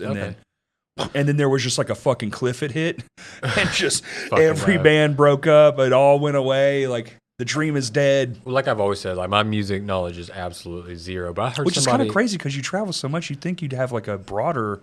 But you're focused on other things. I guess. But like I'll listen to popular music from every country, but I think like my knowledge of American music is very, very bad. But I heard somebody say the other day, like, is rock music dead? Yeah. Oh, rock and roll's been dead. People don't want to say it, but underground is where it lives. There's great bands that absolutely deserve to be at the fucking top of the hill. But country, rap, that's your two big ones. Yep. But also, you got to remember, man, rock and roll had like a 70-year fucking run at the top. Wasn't recently, like, it was the first time in forever, like, rap wasn't on the top charts? Yeah. Yeah, this month it was like the first time like rap wasn't. What was it? Country? There. It's probably country, like, or pop. It's one of the two, or K-pop. But I mean, you go abroad and it's a lot of pop. It's a lot of K-pop. It's J-pop. It's V-pop. Every country has some type of pop. Because it's the most common denominator. It's the easiest thing to access. Your brain doesn't need a lot. It's very tribal because it's all beat based. There's not many great lyrics in it, right? It's very there's not great lyrics. It's not supposed to be. It's supposed to be easy, catchy, fun, right? And so you're attracted. Get an earworm, right? You're attracted to that. Everyone is. Yeah. It's like, even if I want to hate on it 10 years from now, I'm still like, I'm still singing NSYNC 20 years later, even though back then I'd have punched you in your head. You told me I like NSYNC, dude. That shit's stupid. But now it's like, Justin Timberlake, he's fucking awesome. That's how it goes. But it's designed that way. And it's so, as a musician, I can get real fucking like technical and like all this stuff, but it's also, it's a formula, and they know that formula to a fucking T. Analytics, they're writing, just like how you have to follow analytics for YouTube. They've been doing that for decades because they've had all that. When you're like a local band back in the day, you're just like, man, we played fucking Pine Bluff and sold 10 CDs, dude. That's badass. I can't believe it. Let's go get Waffle House with all this money we just made. Yeah, bro. Spend it all. And at the top, they're like, okay, this record, would sell 1 million records. And at some point, like, that's just not enough because the band is too big. It needs to sell 5 million records. And then so they remarket and strategize and all this stuff. It's just, and now we all do it. So do you think that's killing the creativity? It forces, absolutely. Because it forces you to go in a direction you wouldn't. Like, there was this band, Maylene. They were short-lived, but I was actually like sort of knew them, and I knew people that knew them, so like I got a lot of inside information on them. But they made a record, and then their label was bought by a major label, and that label stepped in and made them make changes to that record. Okay. That the other label wouldn't have done, which cuts into their freedom and their artistic vision. We see it in movies all the fucking time. Of course. And so, when's the last time I've not gone and watched a fucking superhero movie? Right. Exactly, because they're trapped because the studio's like, well, we got to make this. No, you don't. You need to let the fucking filmmaker do the job you hired them to do. It's just the same way with the artist. Right. And then when I saw them after that, a whole debacle happened, right? They have to redo this record, and it comes out, and it's like this kind of poppier, and they're a Southern metal band. There's nothing pop about these guys, but there's a lot more singing and a lot more like rock and roll instead of like that edge, that grit.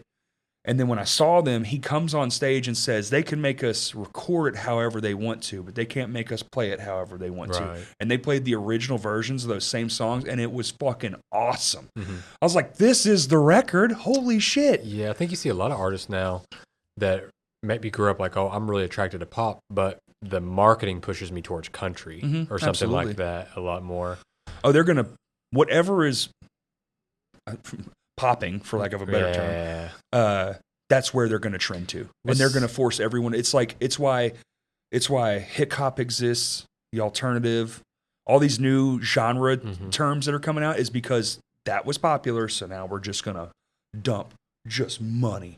Boom. And we're going to figure it out where it's perfect, where we know you're going to sell 5 million copies or whatever. What's the biggest artist that's coming out of Arkansas? Johnny Cash. Recently. Evanescence, probably. I don't know Evan. Well, they're fucking huge. Are they? Yeah, like major label for what type of world. music? It's I don't want to call it heavy. It's not, but it's like I guess you would like heavy rock and roll. Okay. It's got a female vocalist, so it's not any screaming. Okay. I'd say the biggest right now, as far as artists that's on the internet, might be that Jesse kid. Jesse Wells that does those country covers. Oh, yeah. You've seen him probably. Mm-hmm. He's all over TikTok and shit. Yeah. Okay, yeah. So he just like walks out in his backyard and there's just like woods and shit. And he just does a song. Yeah, I forgot he was Arkansas. That's probably the biggest right now that is like somebody you could point to. It's like he's not where like that band is, but I think he's probably more noticeable than that band is now. If that makes sense. Yeah, so he's more social media famous. Right, he's but more they're social probably media more famous, into the underground music. Not underground music, but they're more into the music industry. Well, they're just in the famous they don't go out thing. Like, they're not doing it. Yeah. Literally, they got big when it was like soundtracks, and actually that was like one of their big pops was one of their songs got on a soundtrack, and it just like blew the fuck up because that movie was huge as shit. So it's like one of those things where they're from like the old ways of doing things, and he's from the new way of doing things. Gotcha. And other than that, I mean, I'm sure there's someone I don't know that could even be bigger than him, but he's the one I can point to that I know about. I'm just curious. Yeah, always. Because this whole like view count thing is like everything now. It doesn't even matter. Like subscribers don't matter. Yeah, it's simply the number at the bottom of the thing. That's all anyone cares about. At the end of the day, like companies are going to start getting where they're going to stop paying attention to subscriber numbers, and they'll pay attention to what are your monthly views. Right. I think people care more about like, because isn't that the bottom dollar? I mean, isn't that where the money comes from? They should have done that a long time ago. Don't get me wrong. Right. You don't have to be subscribed to get, because say you got 100,000 subscribers, but you're getting 500,000 views. You're still getting paid for 500,000 views, right? I know people with 5 million subscribers, 20K views. People with 100,000 subscribers, 1 million views. Absolutely. So, and I could get really technical with it as well. I probably won't dive into it, but yeah. Right. We love technical. It's just really kind of do. like if I you love get into the getting nerdy. analytics, like I've seen people with like. We need to know stuff like this because we're stupid as hell when it comes to this shit. We've been doing this for 7 years. Our shorts do really well, but the main videos, I think it's just because it's long form.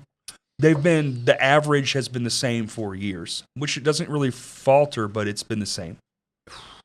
So it's really weird. But we started doing shorts and our subscriber number goes up. Right. And our view counts on our shorts go up, but the other stuff doesn't. I think it's just because it's so long. Yeah, it doesn't really, different audience. You're the one, somebody who's like, you're flicking through it. That's everyone now. And it's hard too because you've almost got to get that person 3 or 4 times to feel like they're connected with you. Because somebody watch long form, I feel like they really have to have like a connection. Connection. In you. And plus it is kind of niche because it is like mostly Arkansas based. Right. But like our pod that comes out next week, they're from Vermont. It's one of Kurt's buddies. It's called Voices in Vain. It's a band, but and we do a bunch of those. Like we did that thing in Bentonville. Every single one of those people was from a different state. Yep. So we're not trying to just be an Arkansas local thing. We're trying to be like broader than that. For sure. And but I don't access think you have everything. Yeah, I don't think you really even have to have that big of a following as long as your following is loyal.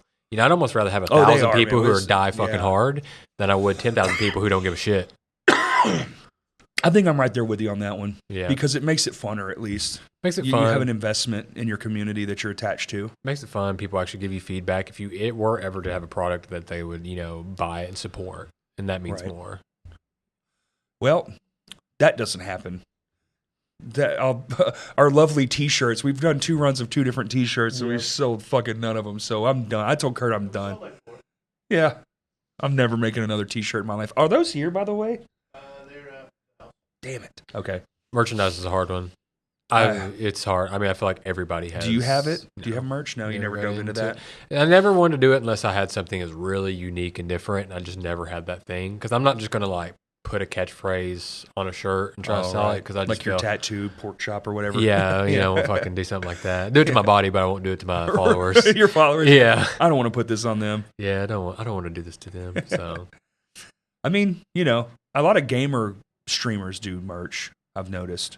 yeah, I mean, but that's a whole different. Live streaming is a whole different. Do you not get into that? Is yours strictly like? I do live streaming. I'm not gonna lie. I've only seen what Kurt has shown. No, me. you're good. I've gotten into live streaming. It is hard. It's almost like podcasting. You're not almost going to grow on that platform. You have to have an external source that that funnels feeds it. people in. Mhm. So I'm in the process of rethinking it because like TikTok and it's kind of oversaturated. It goes back to, you know, famous Arkansan, Queso.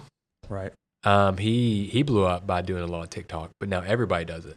And so I'm like, well, what are people not doing? Well, they're not really making long form YouTube videos.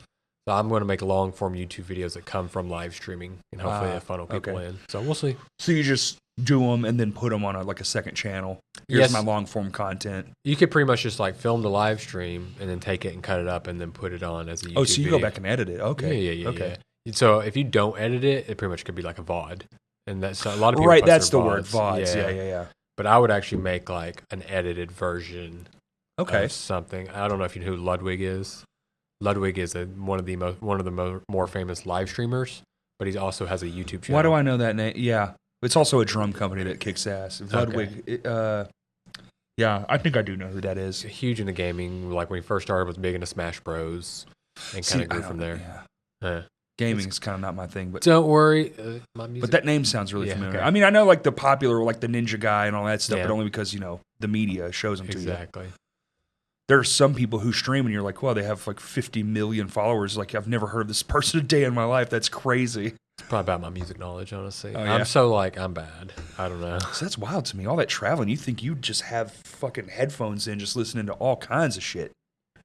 Especially traveling the world like that. Have you ever Yeah. met anybody out there that's like, hey, check out my stuff? I mean, because, you know, Actually, yeah. you've grown to a point where people have something to gain from you. So it's like, surely people are just coming to you all the time with like, hey, check this thing out. Yeah, I do get a lot of people like, oh, come film this, come do that. Yeah. But I try to keep it as organic as possible, and I don't really like to set stuff up. Right. Like if I do food content, I would never go to a restaurant, reach out to me, want me to come, because they'll probably be like, oh, you don't have to pay, and then it's just like weird. I'd rather just it be organic. Well, also, they might do it better, and you might not be an honest reaction. Exactly. You know, maybe better that day because they know you're coming. Right. So I try to just keep it as organic as possible and not do that. I like that. Yeah. I think that's what people want is authenticity. Right. And you try to do it as, you know, thoughtful as you can. Like, you know, in the U.S., it's a whole, like, I couldn't go into a restaurant and film because, you know, you're on their property and you can't just go in their building and just start filming people's faces and stuff.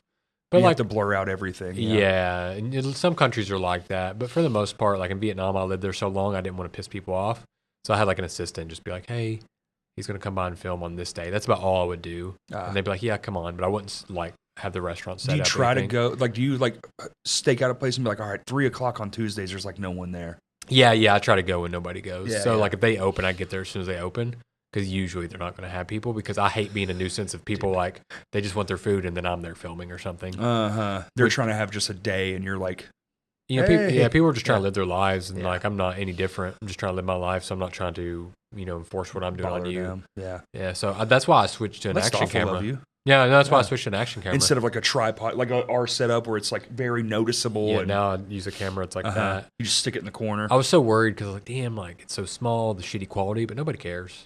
As long as the content's good. No one gives a fuck. Yeah. Isn't that something? Yeah, nobody cares.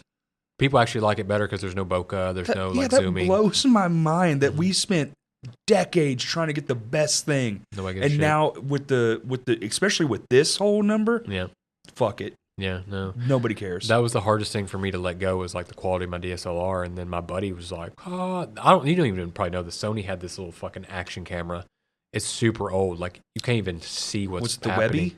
No, I forget what it's called. It's like X3000 or something Oh, like okay, that. I don't know that one. I remember the Wild. Webby. Yeah, he Sony. started doing that, and it was just like, I was like, dude, that looks fucking stupid. But people loved it. It's just like super wide, just like fisheye, and people loved it because they feel like they're there. Right.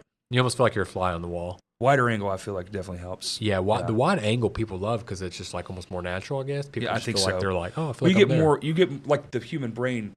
It loves information, so the more it can take in, background or not, or whatever. Even like the things that are like subliminal, even just feeling more like a little bit of restaurant noise. You don't want it to be just your voice. You know? Exactly, can be too isolated. Yeah. That's where, again, I use like DJI Action does so well because you can go into post and Final Cut, and it has a really nice voice isolation where it's just right.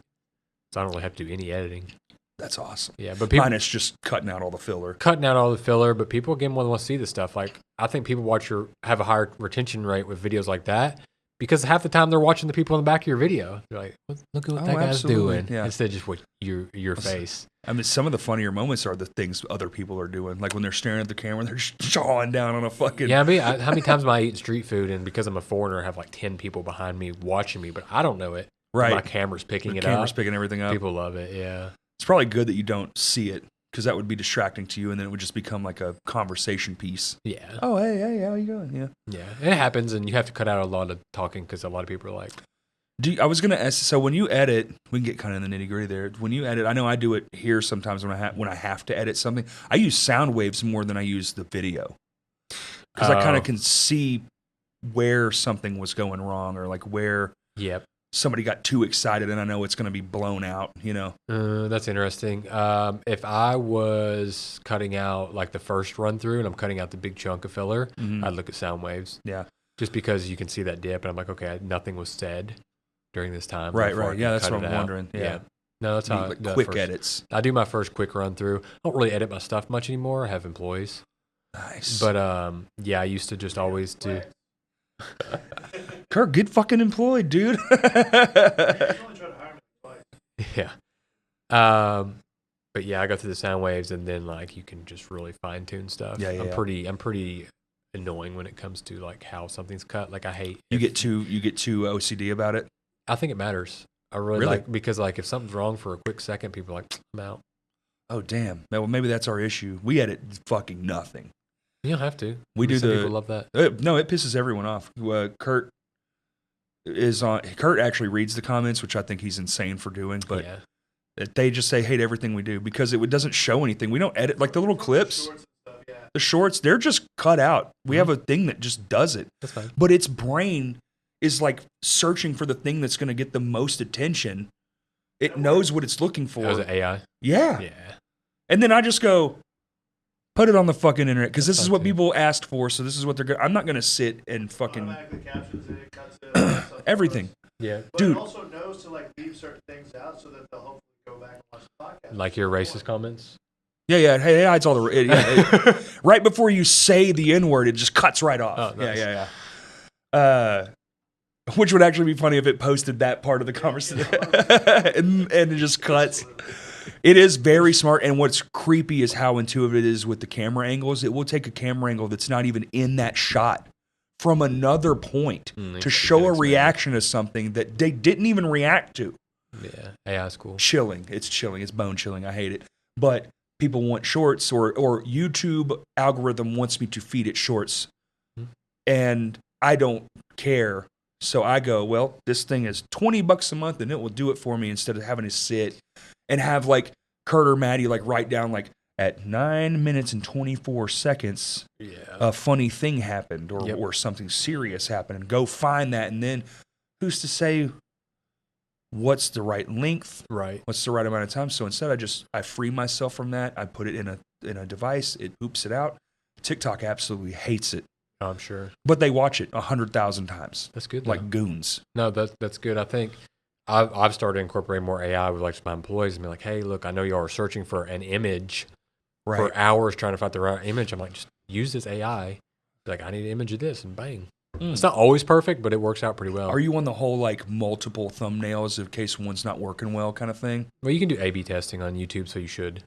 Well, I don't know why you wouldn't. Can you explain that to me? Yeah, so pretty much it just takes up to like 3 thumbnails. And Yeah, I see the thing when you upload them. There's like boxes, but I don't understand the. It's just running through statistics. It's like click-through rate, stuff like that, and it's going to pick your best one. So this one got the most click-through rate. This one had the highest. So it shows 3 different ones to different groups of people? Yeah. So it's just pretty much a test Kurt, out why there. Why are we not doing that, dude? Yeah. Because then we'd have to make 3 thumbnails. Because even before... I didn't know it did that. You got to explain it better. That's crazy. Yeah, I didn't know. I thought you had to pick. No, you pick the 3 and then YouTube will run them. Upload like 3 different ones. And then it just shows it to different people, and then whenever one takes off, it favors that? Yeah, and then it will pick that one for you. That'll be like. See, I thought that was, when you said it, I thought that mean I have to go do more stuff, and I'm already too fucking in my own way. No. Damn, we got to do that. That's crazy. I didn't know it was automatic. Yeah. Do it on Facebook too, man. Really? I'm doing them all. Oh, shit. Yeah, before that, you'd see like big YouTubers, and you'd be like, I know I saw that video already. It had a different thumbnail. Yes, Within I see the it all first the time. like 24 hours, they change it 3 or 4 times. They used to do it manually. Big YouTubers. Oh, they would do it manually. Yeah, so but YouTube then A/B went. testing came out, and so they don't do it as much. Yeah. Yeah, I first heard about it because, well, I was listening to a podcast, and they had that Mr. Beast guy on there, and he said you got to do it. Yeah. But he didn't explain it like what you just did. Yeah. Yeah, he gets 100 million views a video. It's nothing. It's only a third of the population. I know. Is that like 350 million? That's so fucking. It's wild. The people that blow my mind though are like the live streamers that are hundreds of thousands of people watching you at one single moment. And I don't even get what had, like, we were talking about this the other day. Is like, what even is live streaming anymore? It's anything. You could do anything, and people are. I saw people. They had almost 3,000 people watching. They had almost 500,000 subscribers, and all they were doing was saying fucking words that made no fucking sense. Yeah. Oh, the NBC bros. Yeah. It made me angry. I had to turn it off. I was like, what the fuck is this? And I went to the thing, I looked, I was like, and there's 3,000 people watching this happen right now. I don't know, man. Like, it's almost kind of like, it's almost psychological because I'm like, damn, this dude's in the fucking busy street in New York City fucking being an NPC. It's almost kind of hard to click off of. Like, somebody going to kick his ass? Like, what's going to happen? Like, I don't know. Oh, is that what they're waiting for, is tension? Maybe, I don't know. Like, I'm sure tension always keeps attention. Tension keeps if I attention. saw that in real life, I would walk away from it immediately. Yeah. That's like danger. Don't go there. Go. Get out of there. Whatever that is, I don't want any part of it. But yeah, live streaming is That's crazy. crazy. Live streaming used to be, gaming, but it's so much And more now it's like all day too. People will stream like for days and days. That shit's crazy. Where it's like every subscriber, I'll do another subathons. 10 minutes. Yeah, the stuff's crazy to me. Is like you can do anything. I see a guy cooking and got like 1,000 people watching. That I get because maybe you want to know the recipe. Like that's beneficial. You're just like hanging with a friend, right? The best thing I ever did was I was chilling in my room. I was trying to test out a streaming setup because I had an idea that I wanted to do storytelling, like do it live stream though, because I've lived like 7 lives. But I was just playing my guitar and was just talking to people, and it was like the most anything I've ever done on the internet. Yeah, I don't know why. If you wanted to, like, if I was thinking like, man, I'm a band. How do I want to get more content out? I don't know why you wouldn't just put like practice sessions, live stream, or something like that. Well, because then you can't. I don't know. If I was writing, if I was just playing the songs, I feel like I'd be okay with that. But if I'm writing, I don't want people to like hear the song before it's a real thing. Yeah, you don't think they don't want to see like the process though? Oh yeah, people would love that. Yeah. Especially like the communication between like, hey, actually do it like this, or maybe do that, like the back. I think they would absolutely. Be minor dumbass. But maybe if you did like a writing session, but then that song was like, say you just gave it away or something where it's not yours. Okay. Because I would hate to be attached to it, and then because this happens with I think every band, especially you go see a band live and they don't quite play it the way that's on the record. Yeah. It's like, because that's the real way it probably should have been, because they took time and it fleshed itself out, and now they're at this version where they all are like, yo, this is sick. Mm-hmm. That's why I'm glad we recorded our record so late, because we got all those moments out of the way, whereas most time you have to write a record in the studio and put it down on tape, and then it's done. You don't really get a year to flesh it out. Right. Like comedians get that. But they get to go to smaller shows. They get to go to smaller and shows do and run fillers. that stuff for a year, 2 years, some 3, 4, 5 years, until it's the tightest thing ever, and then you show everybody. Right. I don't know. I think people would be more interested in like. I mean, maybe you don't want to give it up as an artist, but I feel like they would love to see. I think the you're process. right. I actually think you're right. I think maybe there's a way you could do that without it being stuff for you, Right. like for your project or whatever, an album you're writing. It's something else. Maybe, hey guys, we got to tighten up on this section, or I think people would love that. little. Or just make them out and put on the record. It's just everything's different. Like, oh Just man, I the can't. first version. But then they would just go steal those end of practice, because when you're done, typically you run through it. They would just go that and then slam it through some AI, and it would sound perfect after it came out the back end. That's where it's going. Your phone soon. There'll be no. I'm convinced. Your phone very, very soon, when you shoot with the camera, it'll be the same as a damn. It's going to go through and just analyze every little thing, and it's going to pump it up and make it sound just the most perfect record recording you've ever heard. And making a record will soon just be putting a little thing in the middle of a room, playing the fucking song, and then just it going poop, and then it just poops it out the other side, and it's just like the best version of that song you could ever hear. I mean, that's where we are with a lot of social media. Give me some other hot takes for the future of music. I think it's over. I really think like recording studios and stuff, it's going to be a fad to go to a studio. You're going to be like, younger kids are like, oh, that's how my grandpa did it. Oh, so like vinyls. Yes. You're like, we got to buy vinyl. The only reason vinyl is back is because it makes money. Yeah.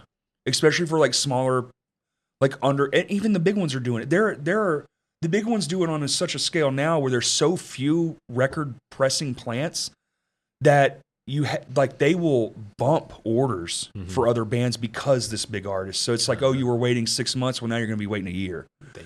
Because, Metallica has a new record coming out and they just so happen to use us. Sorry, T-Swift. And you're seeing a lot of like mom and pop record pressing plants pop up where they'll only do like, say like 500 or 1,000 or something or 5,000. They'll have like a cap. So, but you have to know where those are. You got a lot of research because you want a trusted place. I think we looked around for like 3 months before we found out who we were going to go with. So everybody's going to be able to produce a record in an instant as you're playing it. Like you'll have band practice. It'll fix the mistakes and everything. Okay. Do you think, what are some other hot takes to the future of music? Yeah. I think really it's just moving to the instantaneous. I don't think it's going to be like, I don't think we'll have phones in the future. I think you'll just have wearables. And I think you'll just kind of like your glasses, and you'll kind of just have like an earbud in. Eventually, it'll just be implants, right? Okay. On a long enough timeline, it'll just be something that just projects into your fucking head. Like by the year 2042, like all newborn babies have to be. There's all the stuff. It'll come in a shot, like inserted into your brain. It won't even be a chip. It'll be some sort of nano something or other. They've already got that. We know they do. They're just putting beep. There you go. Just beep. It's in there. What do you mean? Oh, yeah, he can pay for stuff now. He's got a credit card. He's got his social credit score is already a fucking zero because he's crying too much. Fucking Find My Phone. I forgot about that episode of Black Mirror. It's coming. You could rate everyone. Yes. Yeah. Oh, that stuff's kind of like, like in China, if you jaywalk, like your fucking social score goes. Boop. That's crazy, man. That sucks. That sucks. That sucks. I jaywalk a lot. You know what's fun? Breaking the rules is kind of kick ass. Well, you're talking to somebody I live out in the middle of nowhere, of course. That's where you go when you want to break all the rules. And now that they're going to make it where you can't do that anywhere because of drone technology and all that. Have you? They sell it to you as safety. Let's get conspiratorial for a second. They sell it to you as safety. Like there's already cities that are talking about having drones in the sky 24/7, and what they'll do is say you got fucking killed in your house at 5:43 in the afternoon. They'll go back the footage up and watch wherever that person came from. And that sounds amazing, right? But they're going to do that for everything, no matter what. And they're going to do that shit that China's doing where they're like, oh, hey, when you got in your car this afternoon, you backed over that kitten, you didn't want to tell nobody. Well, 50 merit points because that was Susie's kitten. And she is devastated when accidents happen, but now it's a fucking thing. It's going to cost you a milkshake. You can't go to Starbucks anymore. You got to go to the place down the street because Starbucks is for people with a 200 and you're at a fucking 150. You got to go to fucking... They're going to tell you where you can go. They're going to tell you what you can buy. So more social classes. Oh, yeah. Middle class is done. You just be fucking ultra poor or super wealthy. Okay. Yeah. We're cooked. Yeah, in time. Yeah, pretty much the same, but a little more shitty. Okay. You see seen- more of that gap in wealth in Asia a lot. You'll have like a Lamborghini on the street and then Next to a yurt next or to a yut, fucking tick, like, tick. What are those things called? tuk-tuks, yeah. Tuk-tuks. It's just weird when you see the guy with like the fucking Lamborghini like pulling on the side of the road and he goes and eats like $1 bowl of noodles and then gets Right. back in his Lamborghini and goes Yeah. off. You're like, what just happened? Well, I'm going to go back to my tuk-tuk in my silly little hallway bedroom Yeah. that I pay $7 a night for. But, you know, you just have to be content, I guess. I don't know. And it's happening so fast. I really think that stuff's coming faster than we think. Maybe the dystopian stuff can be off-put because, you know, there are such things as revolutions and stuff like that. Mhm. But as far as the tech front is Oh, concerned, the AI boom and stuff I like that. think it's inevitable. I don't think it's going anywhere anytime soon. Why would You it? know, Quantum unless we mechanics? blow ourselves up, it's the only place. The only reason it's going to go away. Right. But other than that, because right now AI is screwed because one, it's not in outer space. Yeah. So whatever happens here happens to it. I can go to a server farm, pour water on it, and it dies. Mm-hmm. So right now we're still okay.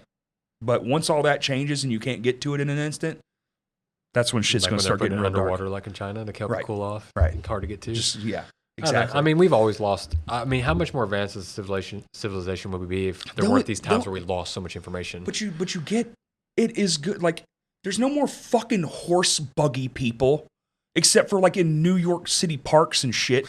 But used to, everyone had a horse buggy person in their farm. Jobs changed. The Industrial Revolution killed 1 billion jobs, but it also created a bunch of jobs. This is the first time where, guess what? It ain't creating shit except No. everything, and it's going to do it all on its own. It doesn't need you anymore. So there's no shift to where you can go because it won't need prompts eventually.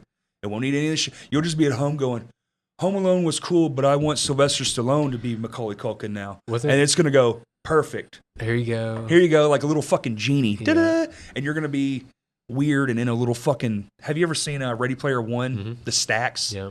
Yeah. It's going to suck ass. But you're not going to know the difference. Nah, it's okay. You'll have your headset on. You know, it's okay. Netflix is cool. Yeah, dude, you'll have your headset on. Just die in that. Fuck Somebody it. said, I can't even remember who it was, but they said work and jobs will be optional in the future. If they Like there'll be allow a it to hobby, be. If yeah. they allow it to be. That's where I was going with that. Mm-hmm. We can live infinitely with the robots doing everything. Yeah. Right now, we could probably do a pretty damn good job with. There's still like the blue collar side of things where they don't really have it down. Right. But most people right now could probably be put out of work and just go to the grocery store. It's all good because the robot did the farming. We don't care. the Just go stocking. pick it up. But just Yeah. don't be like. It would have to be like a cultural thing where you teach everyone to be. I only take what I need, and the earth will provide for everyone. Mhm. It can. It does. You know, and on a better scale than it currently does, only because it's humans keeping it away from other humans, which is fucking silly and stupid. So we have all this like technology where we're supposed to be the best version of ourselves. We are the most advanced version of ourselves that we know about. Mhm. You know, Well, maybe You the know. Egyptians. Who knows? who knows, right? But all that was standing as far as recorded history and not with guessing. We're the most advanced we've ever been, and we have perfectly good ways of getting things everywhere. Mhm. You know, or even right now with like as archaic as some of it is, we've been having that, but yet there's still like, you know, you go outside, you're going to walk past a homeless person who's struggling to fucking eat today. Mhm. So that's all human problem. That's Right. all us things. We did that. The machines ain't doing shit. So we have to let them take care of us.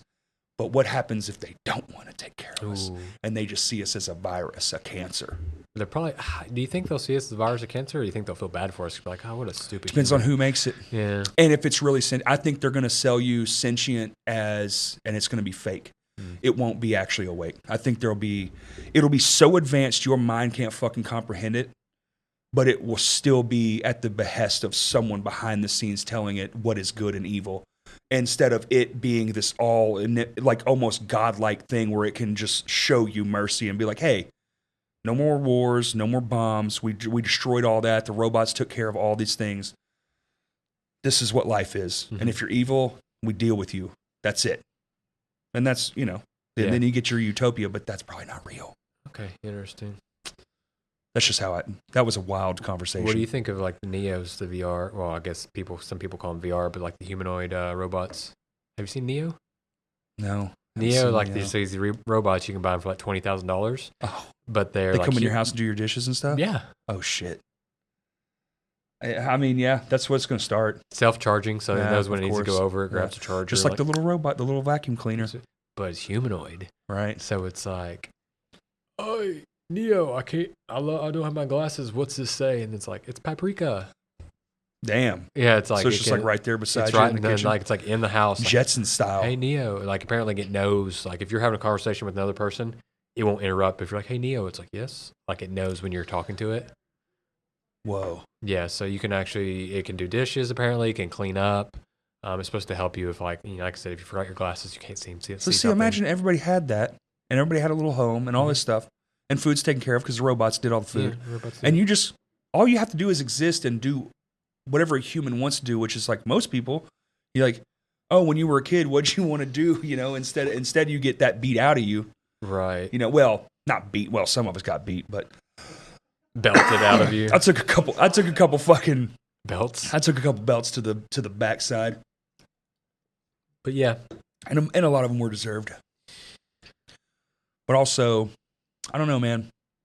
I like living. I don't necessarily want the machines. I kind of like working, so I probably would be somebody that like just worked instead of letting a robot do it. mm-hmm.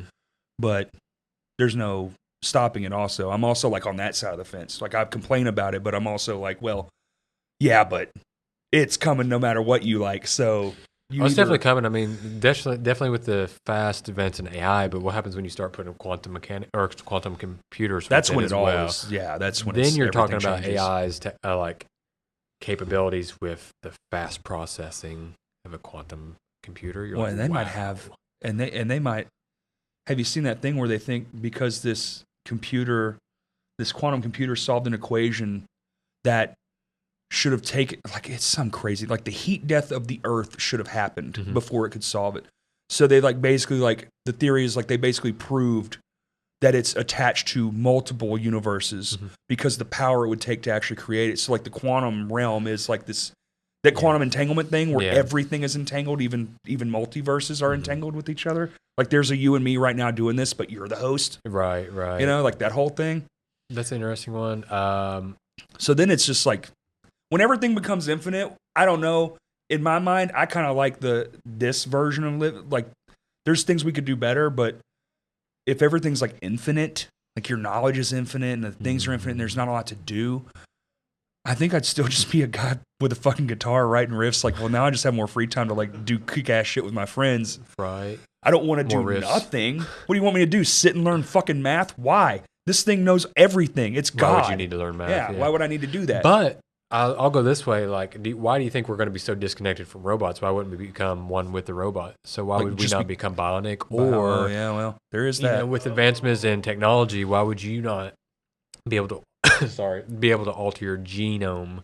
So like, say you have a lizard, you cut its tails CRISPR. off. Yeah, so you take CRISPR and you alter your genome to where we Every can guy take has these, the biggest wiener that they ever Yeah, wanted. you get you blue eyes, blonde hair, big wieners. Yeah. I cut a finger off, it regrows. It regrows, yeah. Why would you not do that as well? That'd be cool. Because they're already starting to do that. I mean, I think China and it might be America where they're like China doesn't have the regulations we do, so they're like really supercharged right now with the tech shit. So they're like that CRISPR shit they're doing it. Yeah, there's no. This is already something people are doing. They don't have to go through all the whole ethnic stuff that we have here. Yeah. Which, for advancement, great, but causes a lot of problems too, a lot of harm to humans, but also they don't give a fuck. There's 2 billion of them. They don't give a half a shit. They got enough. So it's like, I don't know, man. But to me, it's like then you're all the same. It's like Guardians of the Galaxy. They go to that planet where everyone's gold. Yep. They're all perfect, right? And they create Adam, the most perfect. So now everyone has to strive to be like Adam, the most perfect being ever created. That's boring as shit. Yeah. Like in this room, there's 3 very different people. Yeah. I like that. Yep. Like it adds spice to life, flavor. It's not just. But maybe you won't know what's mundane. Maybe it's just that's what it'll be, and it'll be okay because we're okay with the way But things maybe are. you won't feel it because you can turn that fucking neurotransmitter off. There's that too. They probably will Yeah, do you that. know They'll be what I like, and you no more feelings. Yeah, exactly. Just turn that shit off. You're like, oh, I do like Salisbury steak now. Very Squidward. Just a world of Squidwards. So there's so many possibilities of what the world could be. I think it is infinite. I'm a little bit more kaleidoscope eyes when it comes to those things. I would like it to be more fantastical. I like the idea of like fusing and making like a superhuman just because it would help us travel further into space. Oh, as far as humanity getting out of here, yeah, Yeah. for sure. Absolutely. I mean, I think that's what probably aliens are anyway. It's not a biological being. It's just some sort of automaton that can live for infinite. Wherever that thing came from, if it is these great distances, nothing that's sent it here is alive. Yeah. Unless they get to live for infinity where they're from. You know what I'm saying? Because it's not possible. Biological life has to fucking die. Have you read Project Hail Mary? Yeah. Yeah, it could be like that too, Could where be. they've just adapted to their world and Could be. You don't know. I tend to lean on the side that that's just us. It's more time travel than anything. Mm-hmm. I think because if you look at us, it makes perfect sense why they would look that way. Yeah. Especially the more our eyes are already gotten bigger. If you look at like birth rates and all this kind of shit, everything is getting, weirder. Yeah. We're starting to morph.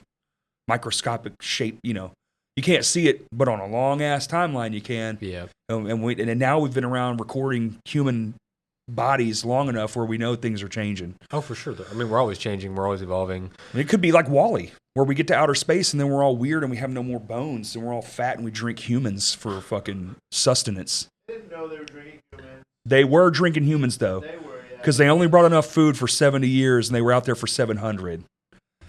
Interesting. It was 100% human paste slush.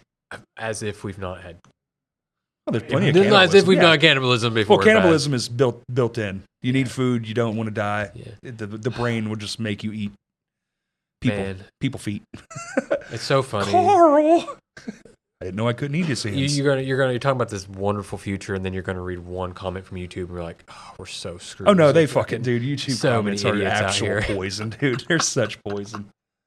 They're not even fucking creative. Okay, he read me a couple of them. I was like, just stop. It's not even funny. Yeah.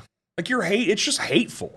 Yeah, like if Exactly. you're to me, if it was clever and it was like mean, but it was clever, it's like that's fucking. This is a guy trying to be funny. He gets the thing. Yep. But when you're just replying and saying something, it's just like you're just a hateful, miserable fuck. Exactly. Your life must suck ass. No, the people that are clever, I'm like, you can be as mean as you want, Yes. as long as it's clever. That's exactly right. So long as it's clever, I'll take it. But if it's Yeah. just like you fucking look stupid, Hey, get I the don't know fuck what's off my TV. I don't know. It's, Okay. Why isn't the thing in there? It'd be a lot more interesting if the thing was in there.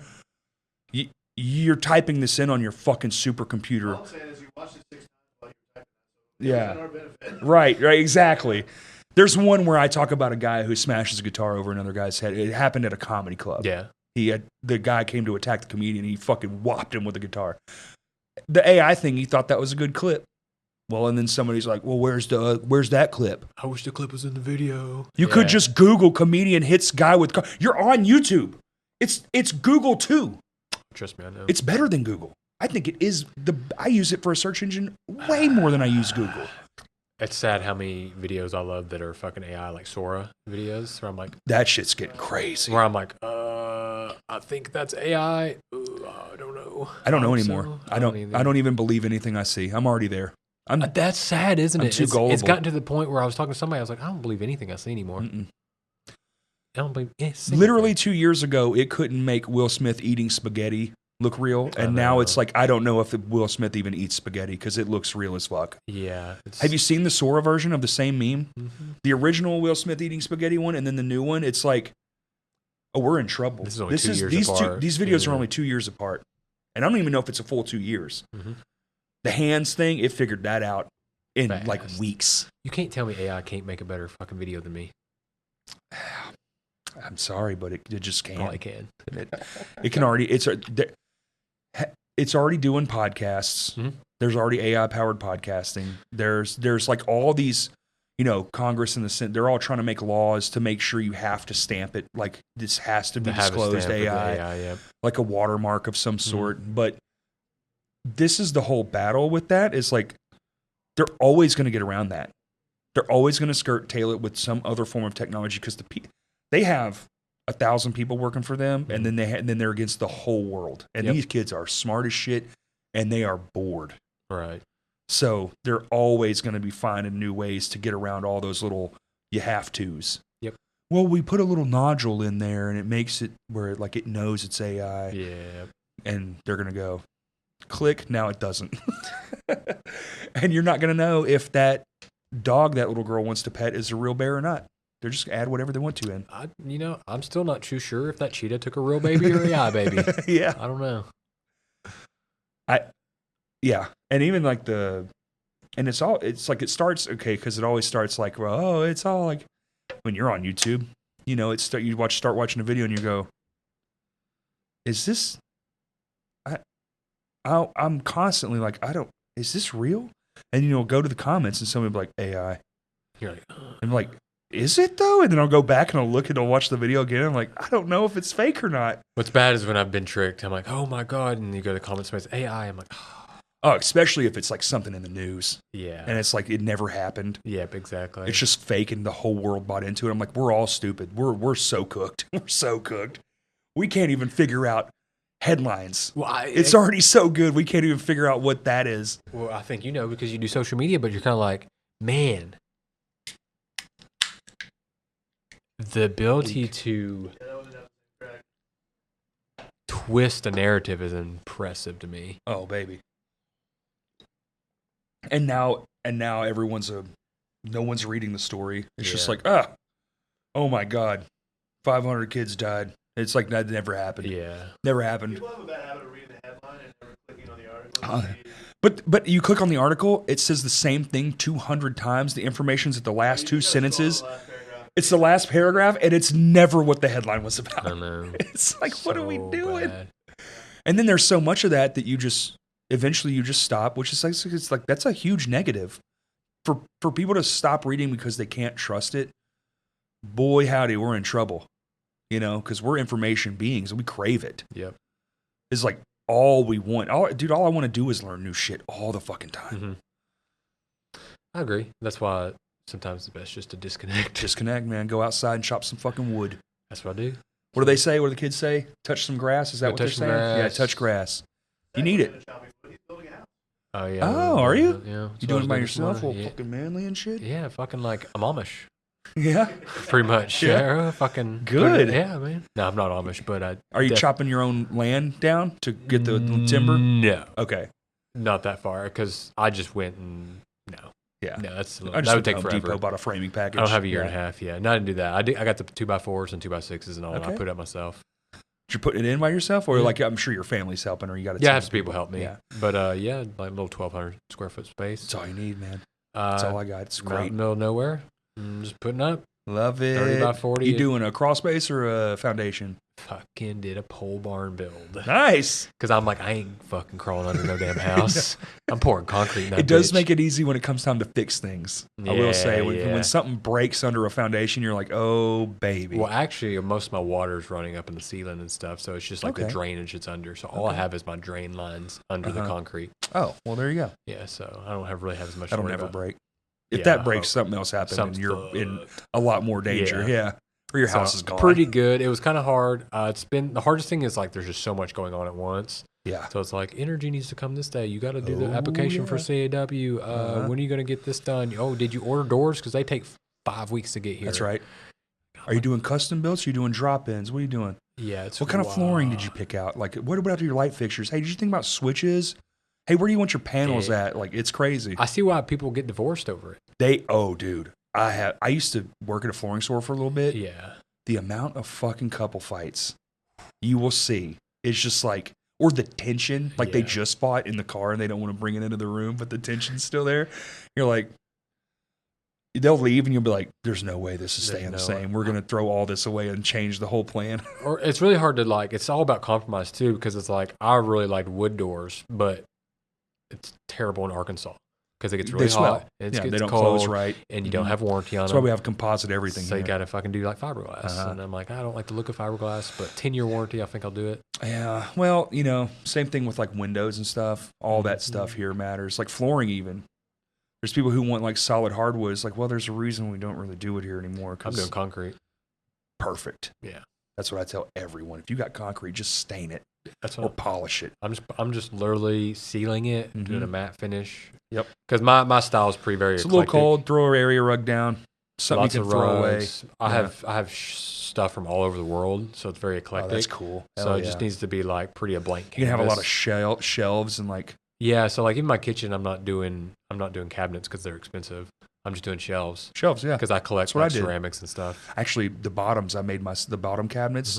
Buddy of mine worked at a cabinet shop for a few years. I called him over. He's like, dude, we can cut the thing, put them together. Like, we did it in an hour. Yep. I'm doing stainless steel in the kitchen. Oh, sick. Commercial style. Yeah, pretty much. Hell yeah. You just buy it. Fits right there. Sick. Perfect. Yeah, pretty much. So keep it simple, man. I love that. Oh, I love that. Yeah. We talked about doing that, but with wood. Like commercial style, but like stained. Yep. Big 6x6 posts. Yeah, as well. I'm gonna put up some posts because I grew up in a log cabin, so I do like having posts. Let's grab a couple. Good for leaning. Great for company. Exactly. Every uncle loves a good post. Well, actually, my house is very like open concept. So living room, kitchen, and every office. House, one big giant space. I do have a room for like a pantry mud room because it gets nasty out in the country, and then I have like my bedroom, bathroom that's closed off and closet. But the living room, kitchen's together, and my office is also open, but I'm just running a curtain on the beam. Okay. So when I'm working, I close the curtain, and when I'm not, you just pull it back, and it's wide ass open. That's fair. Nice. Yeah. That's a good idea. Yeah. Yeah. I like stuff like that. The building the house has been fun. It's stressful, but it's a lot of fun. You have to let it be fun. Yeah, I was putting up the sheathing and stuff before I came up here. Really? Yeah. Jeez. Well, thanks, Tom, for taking time out of your day. So I was ready to be done. So where are you going to next? Next time I travel, that's been a good question. I don't really have time in December. I usually like to head over to Asia, but I probably won't get to Asia till like January. I was just in Europe not long ago. Oh, okay. I got another tattoo in Europe. What'd you do in Europe? Just same thing, just doing content? Yeah, I did content, and then I always swing by London because there's a tattoo artist there I like. Same person did this, so she kind of does a lot of my stuff. Yeah. So I swing by there for like 24 hours, grab a tattoo, and come home. Nice. Maybe swung by New York City for a couple hours, but a layover. Yeah, I'm gonna need a layover in New York City. I need to get some different pizza. airports. It's fucking Sometimes it's different airports. I got to be careful. But yeah, probably December. I may do like New York City for a few days. Okay. I like New York City a lot. So I got a great vibe in December. To it. Ooh, Nice snowy. cold. Yeah, I love freezing. But yeah, definitely pack a nice scarf. I'll get a nice scarf. But yeah, probably back to Asia in January. I don't know exactly where yet. Yeah. Okay. We'll see. I do enjoy Asia's Asia. huge, so yeah, exactly. lots of options. It doesn't really tell you a lot. Oh yeah, that's a good one. Probably more Europe-based stuff. Like I still would like to go to Sweden. I'd still like to go to Germany. I've done like Denmark, some Nordic countries, and I really liked them. Denmark, that's where I'm from. Copenhagen was crazy expensive. Hey, yeah. I had a coffee even smaller than this for like $9. Yeah. Well, everything's imported. You're a Viking? Yeah. Nice. Yeah. You're right. I love, man, it is beautiful. Only actually, I really love it too. The live action one was it was good, but I prefer the cartoon one. You know what? Like, I don't really like live actions. Like, this whole live action One Piece, I'm like, guys, it's a fucking anime for a reason. See, my wife liked it too. She's like, the live action Cowboy Bebop. But I don't Okay. I don't like my whole thing is why. Okay, live action, right? So Moana, they just announced the live action Moana. Let's just do this one for an example. So they just did Moana 2 last year, cartoon. Moana 1 is only like a 6-year-old movie. We're already to live action Moana remake of number 1. Why can't it just be a fucking Moana movie that's live action that's not a remake? Right. Why can't it just be, hey, this time we're doing... But just a story. Like, give me a new fucking story. I don't want... I watch the same thing fucking love those original stories that I grew up with, right? Like, but I don't need to see it again with CGI everything just, fest for your eyes.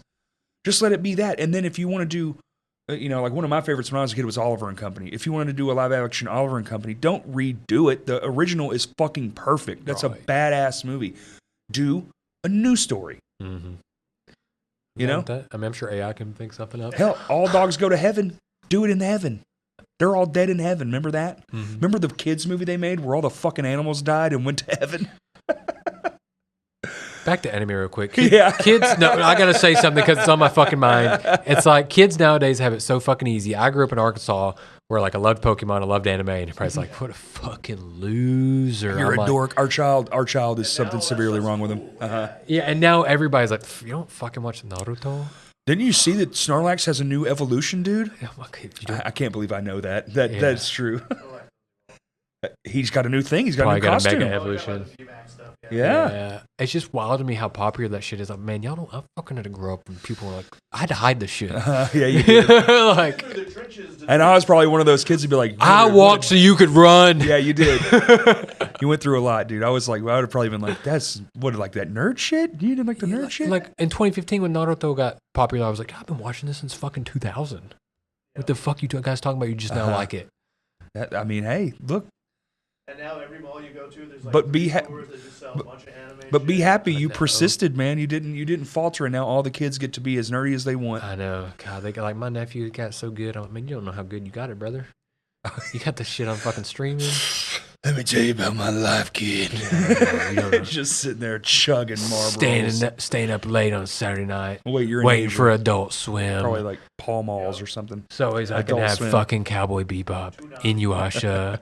Come on. Yeah. You even know what midnight looks like, you little son of a bitch. Probably go to bed at 8:30, don't you? You probably don't even not listen to your parents, don't you? They're all good kids. Yeah, I bet you do, nerd. You know, it's fucking wild. They put the Oculus on and he fucking plays with his friends from like good, different dude. states. That's crazy.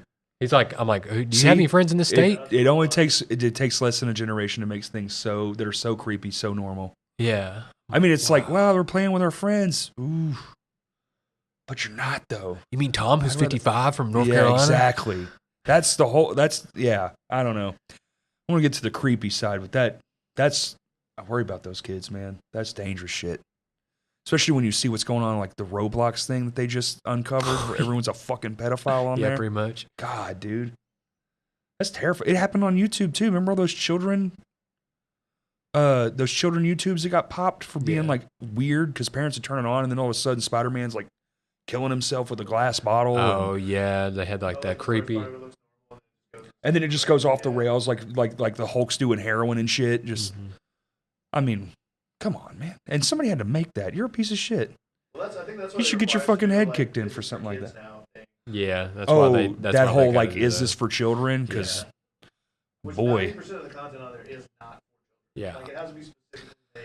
I think they should have just a kid YouTube. Like, put an age limit on it. Like, you can't get on real YouTube till you're like 15 Some or countries something. do that. That option does for the algorithm. Like it tells them on the front 'Cause- end, like I made this for 'cause children, then- so it already.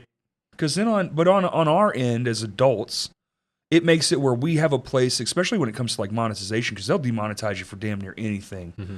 So it's like, especially like swearing, well, because children, fucking don't let them on here. That's insane. Yeah, it's fucking YouTube, bro. I'm an adult, motherfucker. I should be allowed to say whatever I want. That's crazy. That's why they were like trying to tell you like don't do it first. I will say, kudos to them. They changed that to 10 seconds. It's not 10 minutes anymore. No, yeah. I used to have like some people like, oh, I love watching you with my family. I'm like, well, you don't want to do that. Well, you see a lot of people who will like self-edit, and then on their live stream they don't.